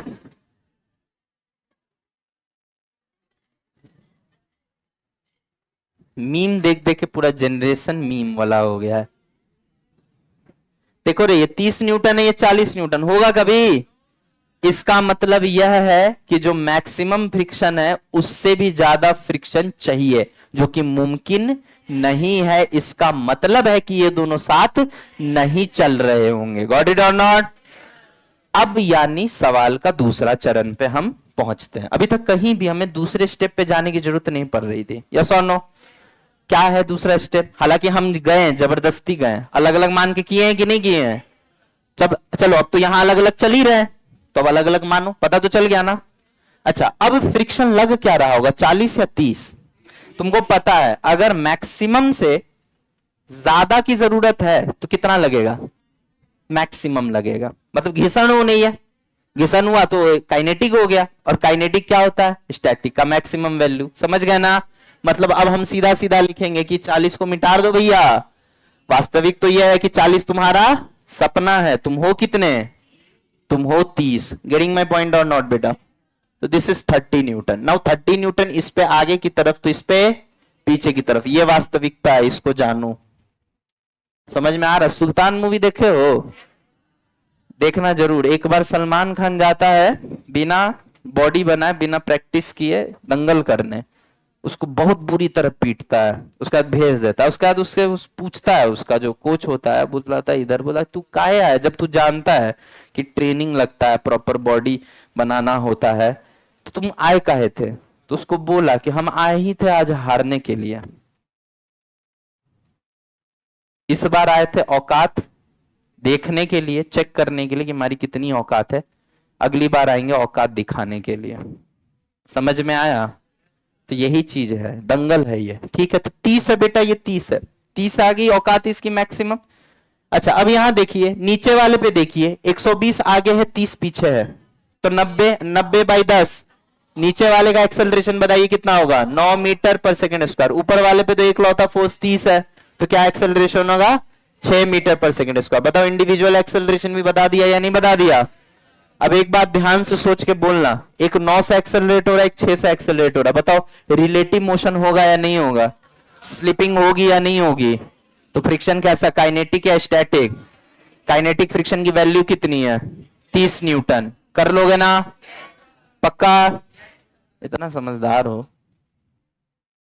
अब इस बार फोर्स दिया नहीं है, पूछा है कि मालिक फोर्स मैक्सिमम कितना हो। मिनिमम तो 0 होगा। अच्छा, मैक्सिमम इनफाइनाइट फोर्स लगा देंगे तो गारंटी है ये दोनों साथ चले। क्यों? क्योंकि ये तो चल जाएगा, लेकिन इसको लेके चलने वाला तो फ्रिक्शन है। क्या पता फ्रिक्शन इतना सफिशिएंट ना हो। फ्रिक्शन की तो एक लिमिट होती होगी ना भैया। समझ में आ रहा है या नहीं आ रहा है? तो पूछा है कि एफ मैक्स में कितना रखूं, यानी अधिकतम मैं इसके नीचे वाले ब्लॉक के ऊपर कितना बल लगा सकता हूं, सो दैट ये दोनों एक साथ चले, एक दूसरे के सापेक्ष विराम अवस्था में हो, मतलब रुके हुए हो एक दूसरे के सापेक्ष। समझ में आया? तो कैसे निकालेंगे? बहुत सिंपल सा कॉन्सेप्ट है। देखो इधर भैया, सिंपल सी बात है, जब ये मैक्सिमम पूछ रहा है तो फ्रिक्शन भी अपना मैक्सिमम बेस्ट दे रहा होगा, तो एफ एस मैक्स ही तो मानेंगे। नहीं आई बात समझ में? क्योंकि इसको लेके चलने वाला कौन है? फ्रिक्शन। और तुम कह रहे हो फोर्स तो हम एकदम हाई लगाएंगे, तो फोर्स अगर हाई लगाओगे तो फ्रिक्शन भी तो अपना बेस्ट दे रहा होगा। यस और नो? हाँ, अब ये अलग बात है कि फ्रिक्शन जो बेस्ट दे रहा है उसी से डिसाइड होगा इसका एक्सेलरेशन, और उससे ज्यादा नीचे वाले को नहीं दे सकते हो एक्सेलरेशन तुम, वरना रिलेटिव स्लिपिंग होने लगेगी। समझ में आ गया कि नहीं आ गया? बस बात खत्म। F S max. अच्छा, इस पे पीछे क्या लगेगा? F S max. Got it और नॉट? एफ एस मैक्स का मान बताएं। 80 न्यूटन। तो 80 न्यूटन का मतलब सीधा सीधा यह है कि इसका एक्सेलरेशन 8 तक अलाउड है कि नहीं? तो नीचे वाला भी 8 तक अलाउड होगा। यस और नो? अब f माइनस 80, क्योंकि इस पे तो 80 पीछे लग रहा है ना बे, तो f minus 80, f minus 80 should be equal to what? 20 into कहां तक? 8 तक ना? 8 मतलब 8। क्या आ गया ये जल्दी बता? 160। f का वैल्यू क्या हो गया? 240 न्यूटन। मतलब 240 न्यूटन तक क्षम्य है, 240 न्यूटन के बाद ये बर्दाश्त नहीं कर पाएगा। समझ में आ गया कि नहीं आ गया? ठीक है, जल्दी छापिए। मैं तो सीधा बोलूंगा, पता है क्या, इतना दिमाग ही नहीं लगाना था। तुम यही मान के चलो ना दोनों साथ चल रहे हैं, तो 80 लग रहा होगा फ्रिक्शन, जितना वो मैक्सिमम लग सकता है उतना लग रहा होगा। 80/10 की है 8 एक्सेलरेशन है, और 8 इसका भी होना चाहिए, इसका भी होना चाहिए, तो ये दोनों साथ चल रहे हैं। जब साथ ही चल रहे हैं तो इसको 10 और 20 क्यों मानो? 30 मानो ना। 30 इंटू 8 240 आंसर। नहीं आई बात समझ में? मेरा स्पीड पे पकड़ो, मेरा स्पीड मैच करने की कोशिश करो। 180 आउट ऑफ 180 का टारगेट है, तो मेरा स्पीड मैच करो। नीट का एग्जाम है, किसी ने नहीं नियम बनाना है कि गधों की तरह सॉल्व करो, एफबीडी बनाओ। फिर से रिपीट कर रहा हूं, ध्यान से सुनो। कुछ लोग नोट्स बनाने में इतने व्यस्त होते हैं कि उनको मतलब ही नहीं है क्लास में क्या चल रहा है, नोट्स ही बनाते रह जाना पूरे साल। ध्यान से सुनो इधर, ये 10 kg है, 20 kg है, शर्त क्या है? दोनों साथ चले, यही चाहिए ना तुमको? तो दोनों को 2 समझे या 1 समझे? 1 मान ले। तुम ही कह रहे हो सवाल में कि दोनों साथ चलने चाहिए, ठीक है। साथ चलने का मतलब है कि फ्रिक्शन क्या होगा इस समय? 80। क्यों? क्योंकि फ्रिक्शन ही इसको साथ लेके चल रहा है। ऊपर वाले को इसके साथ लेके कौन चल रहा है? फ्रिक्शन। और वो अपने पीक पे होगा, इससे ज्यादा वो बियर नहीं कर सकता, इससे कम में एफ मैक्स नहीं होगा। यस और नो? मतलब ये अपने पीक पे होगा। ये 80 है, 80/10 8, और दोनों एक साथ चल रहे हैं, तो 20 है कि 30 है? और 30 इंटू 8 फोर्स क्या होना चाहिए? सिंगल स्टेप में आंसर। क्या मेरी बात सबको समझ में आ गई? ईमानदारी से बताएं, शर्माना नहीं है। जिसको नहीं समझ में आया फिर से पूछ ले। मेरे पास एक बात को बताने के 100 तरीके होते हैं। फिर से बताऊं, फिर से एक बार बता रहा हूं, सुन ध्यान से। अभी हमने ये देखा कि दो सरफेस के बीच में फ्रिक्शन कुछ भी लग सकता है, मैक्सिमम से कम भी लग सकता है, मैक्सिमम भी लग सकता है, मैक्सिमम से ज्यादा भी लग सकता है। अगर मैक्सिमम या मैक्सिमम से कम है तो साथ चलेंगे, और मैक्सिमम से ज्यादा लग गया मतलब औकात 30 की है और लगना 40 चाह रहा है साथ चलने के लिए, तो साथ मतलब नहीं चलेंगे। अभी तुमसे क्या पूछा गया है? इस फोर्स का अधिकतम मान बताइए जिसके लिए ये दोनों साथ चले, यही पूछा गया है ना, कि इस फोर्स का अधिकतम मान बताइए जिसके लिए ये दोनों साथ चले। तो ऑब्वियस सी बात है, अगर ये दोनों साथ चल रहे हैं और इसको तुम्हें मैक्सिमम रखना है, मतलब इन दोनों के बीच का जो फ्रिक्शन होगा वो भी एकदम अपने मैक्सिमम पे होगा। क्यों मैक्सिमम पे होगा? क्योंकि तुम तो इस पे हाई फोर्स लगा रहे हो, तो ये तो एकदम एक्सेलरेट होगा। अब इसके साथ इसको अगर मैच करना है तो इस पे भी लगने वाला बल अपने मैक्सिमम पे होना चाहिए। नहीं समझे? एक आदमी है, उसको हम पकड़ के बहुत हाई फोर्स से खींच रहे हैं और वो रस्सी से बंधा हुआ है दूसरे आदमी से, तो दूसरा आदमी भी हाई फोर्स से खींचेगा, तो उस समय टेंशन क्या होगा? कम होगा या ज्यादा होगा? क्यों ज्यादा होगा? क्योंकि अगर साथ चलना है और एक पे ज्यादा बड़ा फोर्स लगा रहे हो तो दूसरा पे भी फोर्स बड़ा होना चाहिए। अच्छा, फ्रिक्शन का अधिकतम मान क्या होता है? 80, यानी पूरा का पूरा 80 लगा दें? नो सर, पूरा का पूरा मैक्सिमम ही लगाएंगे ना। क्यों? क्योंकि हमको अगर यहां मैक्सिमम लगा रहे हैं तो यहां पे भी तो अपना बेस्ट देना पड़ेगा। नहीं आई बात समझ में? दो आदमी को साथ लेके चलना है, एक को कस के खींचना है, तो जो उनके बीच का धागा का टेंशन है वो भी तो अपने मैक्सिमम पे होगा, तब ना दूसरा भी कस के खिंचाएगा। वरना पता चला एक आ गया दूसरा रह गया। क्या मेरी बात अब लॉजिक दे रही है? फिजिक्स समझो, फिजिक्स समझ गए? तो अगर इस पे मैक्सिमम लग रहा है तो इसको इसके साथ लेके चलने वाला यानी ये मिनिमम होना चाहिए कि मैक्सिमम होना चाहिए? मैक्सिमम होना चाहिए। क्या होता है मैक्सिमम? नहीं पढ़ाया है कि फ्रिक्शन की अधिकतम मान क्या होती है? क्या होती है? Mu N, 80 Newton. आ गया 80/10 एक्सेलरेशन आ गया, मतलब इन दोनों का कॉमन एक्सेलरेशन 8 हो सकता है, 8 से ज्यादा ये बियर नहीं कर पाएगा। समझ में आ गया? दोनों साथ ही चलने तो दो है कि एक है? 8 × 30 240। अब सबको आ गया होगा। आ गया ना समझ में बेटा? बहुत बढ़िया, छाप लो, शर्माना नहीं है। छाप लिया? हाँ, ये वाला इसमें तो कुछ नहीं है बेटा, 90 लग रहा है, 30 से डिवाइड किया, एक्सेलरेशन आ गया। फिर देखो कि इसको चलने के लिए कितना फोर्स चाहिए? 60। इनके बीच का अधिकतम मान क्या हो सकता है? 80। तो चाहिए 60 और लग सकता है 80, तो साथ चलेंगे कि नहीं?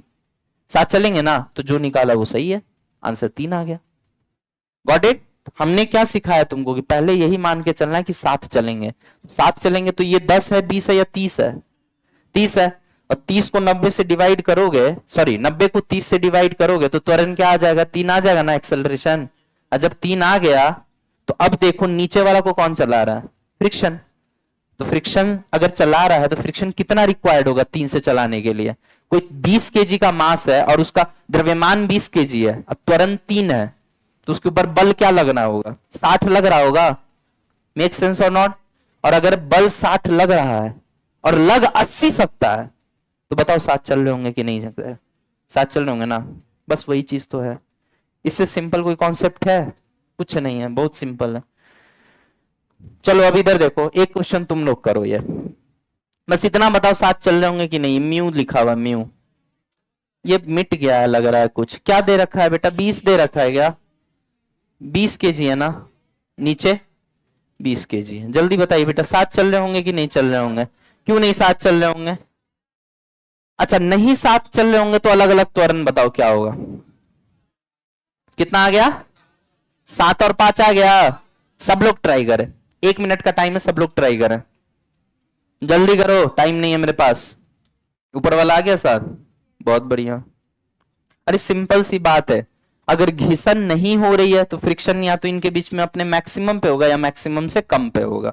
अगर घिसन हो रही है तो फ्रिक्शन मैक्सिमम ही होगा। पूछो क्यों? क्योंकि अब फ्रिक्शन वो स्टैटिक नहीं रहा, काइनेटिक हो गया, और काइनेटिक की जो मैक्सिमम वैल्यू होती है वो स्टैटिक के मैक्सिमम वैल्यू के बराबर होती है, क्योंकि म्यू एस और म्यू के अलग नहीं दिया गया। क्या मेरी बातें क्लियर हैं? फील आ रही है तुम्हें? फील का ही पैसा है। जल्दी बताइए आंसर। बाद में चश्मा पोंछना, यहां ध्यान दो, क्योंकि तुम चश्मा पोंछते रह जाओगे, कंसेप्ट निकल जाएगा। 150 है और 30 है। पहले यही मान के चलते हैं, साथ चल रहे हैं। अरे सपना देखने के लिए तो हम भी सपना देख सकते हैं ना कि हम कैटरीना कैफ मालदीव में घूम रहे हैं। सपना देखने में थोड़ी पैसा लग रहा है। बाद में जब नींद खुलेगी तब पता चले कि अरे हमारी जगह तो विकी कौशल ने ले ली। चलो कोई बात नहीं। अगला जीवन, हट, अब अगला जीवन नहीं लेना है रे, मोक्ष।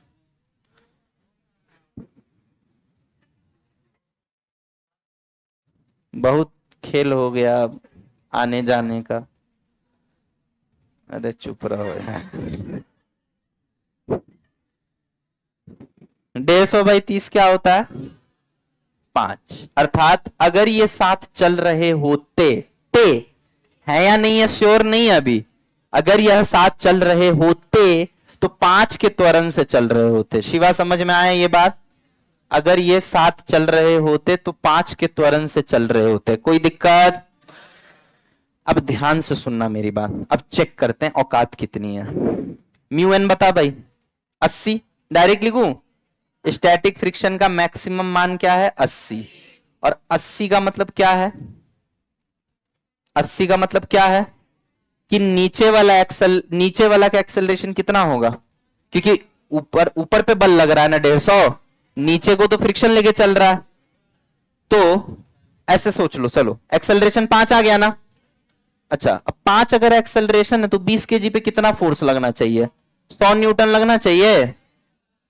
नहीं समझे क्या? अरे पगला, अगर कॉमन एक्सेलरेशन 5 है तो यानी ये भी 5 से चल रहा है और ये भी 5 से चल रहा है। बोलो यार। अब मास पता है और एक्सेलरेशन 5 है, तो मास इंटू एक्सेलरेशन का फोर्स आ गया। फोर्स क्या बता रहा है कि 100 चाहिए, 100 साथ चलने के लिए 100 चाहिए। अब मैक्सिमम औकात कितना है? तो बताओ, सपना देख रहा है या वास्तविकता है? सपना देख रहा है। औकात 80 की है, 100 के सपने मत देखो। तो क्या करें? वास्तविकता में आ जाओ, 100 मिटा दो। बोलो रे। इस पे आगे 80 और इस पे पीछे 80। नहीं आया समझ में? 150 माइनस 80, 70/10। नहीं आया समझ में? और नीचे 80/20। क्या तुमको दिख रहा है कि ऊपर वाला नीचे वाले पे घिस रहा है? ऑब्वियस सी बात, एक की स्पीड 7 से बढ़ रही है, एक की स्पीड 4 से बढ़ रही है, तो इसके रेस्पेक्ट में इसकी स्पीड ज्यादा बढ़ रही है या नहीं बढ़ रही है? तो स्लिप करेगा कि नहीं करेगा? अगर कोई रिलेटिव स्पीड पूछ दे कल को या रिलेटिव एक्सेलरेशन पूछ दे, क्या करोगे? एक पे जाके बैठ जाओगे, पलटा के चिपका दोगे। क्या हो गया? 3। नहीं समझ में आया? तो रिलेटिव पढ़ा रहे, फ्रिक्शन पढ़ा रहे, न्यूटन लॉ पढ़ा रहे, काइनेमेटिक्स पढ़ा रहे हैं। समझ में आ गया? अब इस सवाल पे आ जाइए। ये मेरे तरफ से गिफ्ट है। इनके भी इस बार ऊपर नीचे दोनों पे लगा दिए बंधु। जल्दी बोलो। बंधु मतलब भाई, फ्रेंड, हाँ सॉरी, फ्रेंड।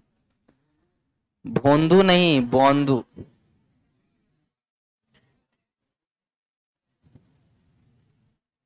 बंगाली में गाली देंगे, समझ भी नहीं आएगा, समझा? इसलिए पढ़ाई कर। भोंदू आ जाएगा। हट।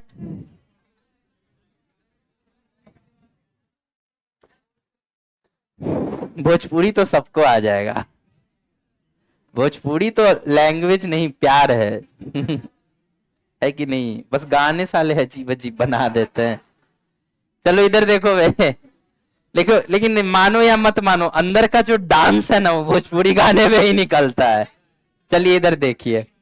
ये 10 केजी है, ये 100 न्यूटन है। अरे नालायको, इधर देख लो। इनके बीच में लगने वाला फ्रिक्शन 0 होगा, क्योंकि हमने हमेशा बोली थी कि पहले चेक करना कि फ्रिक्शन की जरूरत है भी या नहीं। अगर इन दोनों के बीच में फ्रिक्शन ना भी हो, फ्रिक्शन लेस हो, तो भी सेम एक्सेलरेशन से चल रहे हैं। देख लो, 100 न्यूटन बाई 10 केजी एक्सेलरेशन बताए, 10 मीटर प्रति सेकंड स्क्वायर होगा। और 300/30 एक्सेलरेशन बताए 10 मीटर प्रति सेकेंड स्क्वायर होगा। जब इन दोनों का एक्सेलरेशन सेम है बिना फ्रिक्शन माने, तो फ्रिक्शन की आवश्यकता है। जब इन दोनों का एक्सेलरेशन सेम है तो आपस में घिसने की टेंडेंसी ही नहीं है, और जब आपस में घिसने की टेंडेंसी नहीं है तो फ्रिक्शन 0 है। 99% लोग इसमें गलत करते हैं। ये उनको रटा रखा है कि ब्लॉक प्रॉब्लम में फ्रिक्शन आता है। रटना कुछ भी नहीं है, जो हम बोले वही वास्तविकता है। Got it? Please copy. That's all for friction. Thank you so much. And the next topic आए, क्या बोला रे? हाँ, जमीन में भी फ्रिक्शन ले लें क्या? एक क्वेश्चन ले लेते हैं। अब जब इतना खर्चा हो गया है, एक चिप्स का पैकेट ले ही लेते हैं। चॉकलेट ले। हाँ, फिर से दोबारा बताएं आंटी, सुन ध्यान से। हमने क्या बोला था? फ्रिक्शन तब आता है जब दो सरफेस एक दूसरे पे घिसे या घिसने की टेंडेंसी, चेष्टा करे। समझ में आ रहा है या नहीं आ रहा है? ऊपर नीचे वाले पे फोर्स पता है? चेक करने का तरीका क्या बताया था कि 1 मिनट के लिए फ्रिक्शन को गायब मान लो। इनमें से किसी भी केस में तुम देखना, फ्रिक्शन को अगर तुम गायब मानोगे ना तो दोनों साथ नहीं चलेंगे, क्योंकि फोर्स एक पे लगा रहे हो। दूसरा किसके भरोसे है? फ्रिक्शन के भरोसे है। तो दूसरा तो रुका रहेगा अपनी जगह अगर फ्रिक्शन नहीं होगा तो, और एक निकल जाएगा और वो धब से वहीं गिर जाएगा, या नीचे वाला निकल जाएगा तो ऊपर वाला गिर जाएगा, और ऊपर वाला निकल जाएगा नीचे वाला चुपचाप बैठा रहेगा। समझ आ रहा है या नहीं आ रहा है? इनमें से कोई भी केस में ऐसा नहीं है कि रिलेटिव एक्सेलरेशन ना हो। इसका मतलब है कि फ्रिक्शन को आना पड़ेगा। यस और नो? अगर है तो आएगा, नहीं है तो फिर तो कोई बात नहीं। अगर फ्रिक्शन लेस है तो कोई बात नहीं, लेकिन अगर फ्रिक्शन लग रहा है, लग सकता है, तो आएगा। क्यों आएगा? क्योंकि जब हम फ्रिक्शन लेस मान के चले तो हमने देखा, कि रिलेटिव एक्सेलरेशन आ रहा है, मतलब फ्रिक्शन आएगा। गॉट इट और नॉट?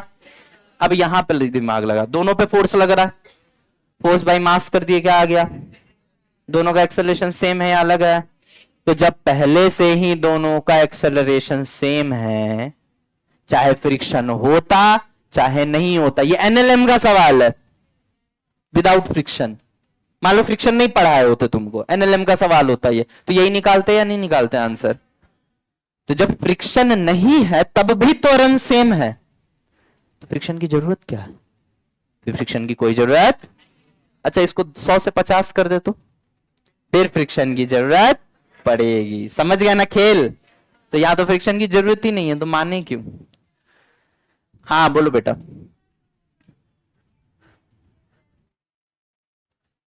अरे सुअर, यहां भी सारे एक्सेलरेशन सेम है तो फ्रिक्शन 0 है। फ्रिक्शन के वजह से अगर एक्सेलरेशन सेम आ रहा है तो फ्रिक्शन ही वो वजह है जो साथ लेके चल रहा है। फ्रिक्शन के बिना अगर सेम आ रहा है तब फ्रिक्शन को 0 मानेंगे। नहीं आई बात समझ में? यहां क्या हो रहा था? यहां फ्रिक्शन के बिना एक्सेलरेशन सेम नहीं आ रहा था तो फ्रिक्शन को मानना पड़ा। फिर देखे औकात क्या है, तो औकात के अंदर अंदर है तो सही है, औकात से बाहर जा रहा है तो गलत है। नहीं आई बात समझ में? औकात से बाहर गया तो अलग अलग निकाल लो, औकात के अंदर है तो सही है। औकात मतलब स्टैटिक फ्रिक्शन की maximum value. Getting my point? और ये क्या है? यहां पे क्या हो रहा है? यहां पे हमने यह देखा कि फ्रिक्शन की जरूरत ही नहीं है। क्यों नहीं है? क्योंकि यहां कोई फ्रिक्शन के भरोसे नहीं बैठा हुआ है कि चचा चल रहे हैं, फ्रिक्शन आएगा तब हम भी चलेंगे। यहां अपने आप चल रहा है। बोल यार, क्योंकि दोनों का अपना अपना फोर्स है। नहीं समझे?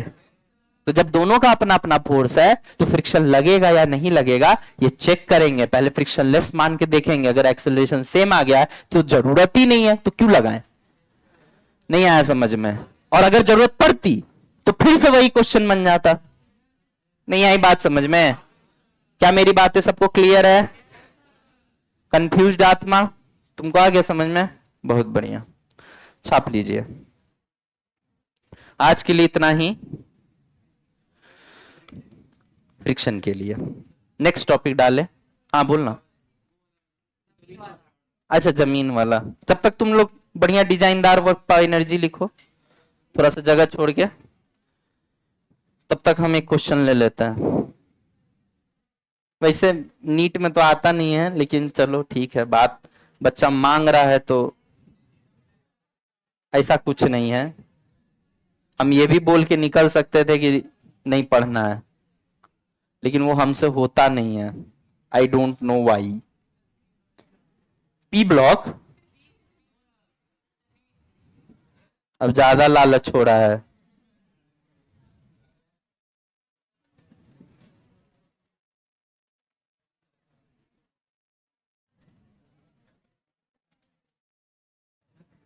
कुछ भी रैंडम डेटा ले रहे हैं बेटा, ठीक है ना, किसी एक पे लगा देना फोर्स। पता नहीं अजीब सा वैल्यू आएगा, चलो कोई बात नहीं। 100 न्यूटन का फोर्स लगा रहे, थोड़ा फ्रैक्शन वैक्शन में आएगा। इसमें क्या करेंगे, फिर से वही फंडा, क्या दोनों को सेम मान के चलेंगे। बस जब दोनों को सेम मान के चलेंगे तो अभी तक क्या कर रहे थे, ये पढ़ना बिल्कुल जरूरी नहीं है। ये समझ में आ गया तो अच्छी बात है, नहीं समझ में आया तो और अच्छी बात है, ठीक है। लेकिन सुन लीजिए, सुन लीजिए, समझ गया आ गया तो ठीक है। ये 100 न्यूटन नीचे लग रहा। अब पहले क्या करते थे, सीधे 100/30 करते थे। 100 नहीं लेते, 120 ले ले, 120 ले लेते, ठीक है। रुक जा, चुप रहे। 120 ले लिया।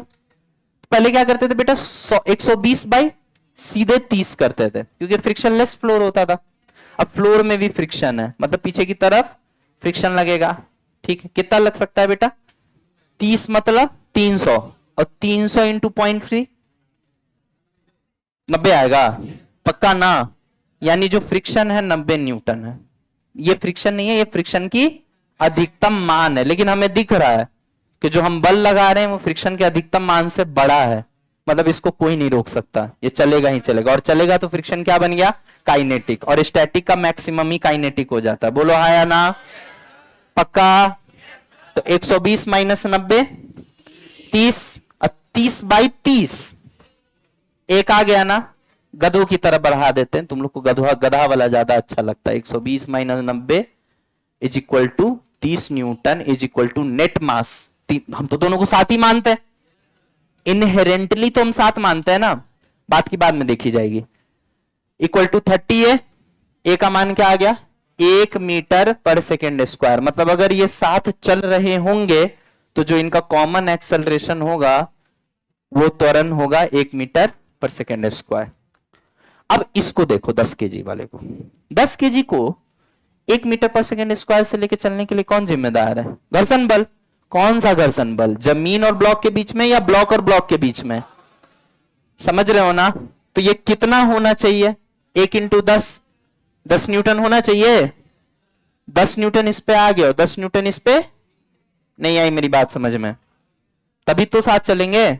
अब औकात देख लेते हैं, जरूरत कितने की है, 10 की। औकात देखो, 100 इंटू 6.6 60 न्यूटन। अरे भैया 60 की जरूरत, 60 की औकात है, अब और जरूरत बस 10 की है। बताओ साथ चलेंगे कि नहीं चलेंगे, साथ चलेंगे। और कॉमन एक्सेलरेशन 1 मीटर पर सेकेंड स्क्वायर होगा। अगर कोई पूछेगा कि ऊपर वाले और बीच वाले ब्लॉक, ऊपर और नीचे वाले ब्लॉक के बीच का फ्रिक्शन बताएं, तो 60 बताओगे या 10 बताओगे, 10 बताओगे। और नीचे और बहुत नीचे वाले सरफेस के बीच में 90 कर लोगे ना।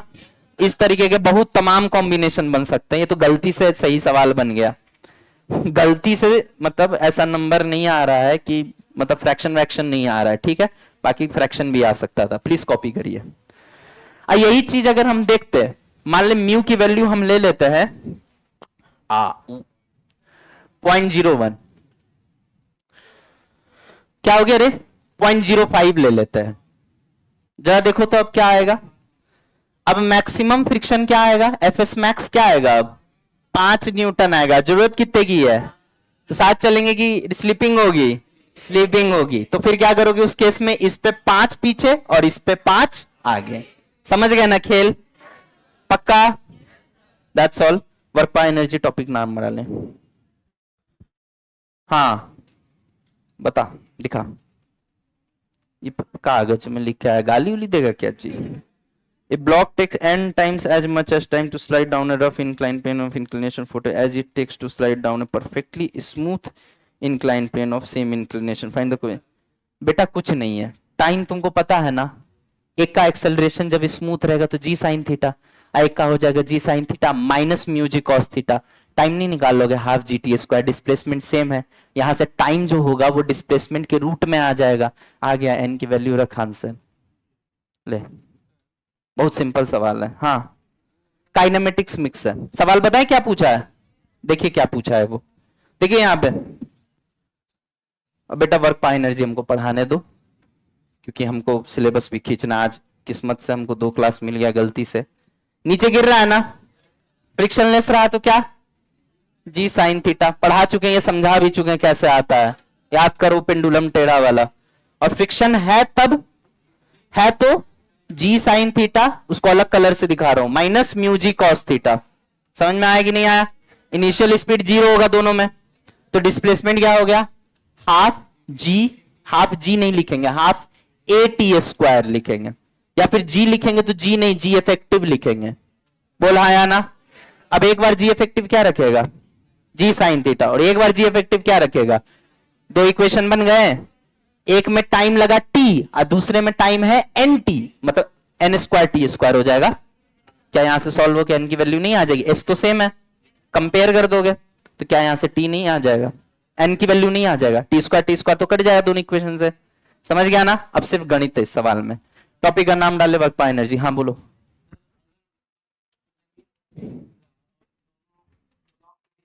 दोनों ब्लॉक के बीच में नहीं रहा, आप सिर्फ जमीन में रहा तो क्या होगा बेटा, ये ब्लॉक कतई नहीं हिलेगा अपनी जगह से। ये फोर्स लगा, ये फोर्स लगा, उसके अनुसार इसमें एक्सेलरेशन आ जाएगा, ये ब्लॉक वहीं का वहीं रहेगा, ये नीचे से निकल जाएगा। हाँ, भले ही इसकी एक्सेलरेशन अब उतनी नहीं रहेगी जितनी फ्लोर फ्रिक्शनलेस होती तो होती, कुछ कम होगी, क्योंकि फ्रिक्शन भी तो लग रहा है ना। हाँ, नॉर्मल का कंट्रीब्यूशन आ रहा है फ्रिक्शन में।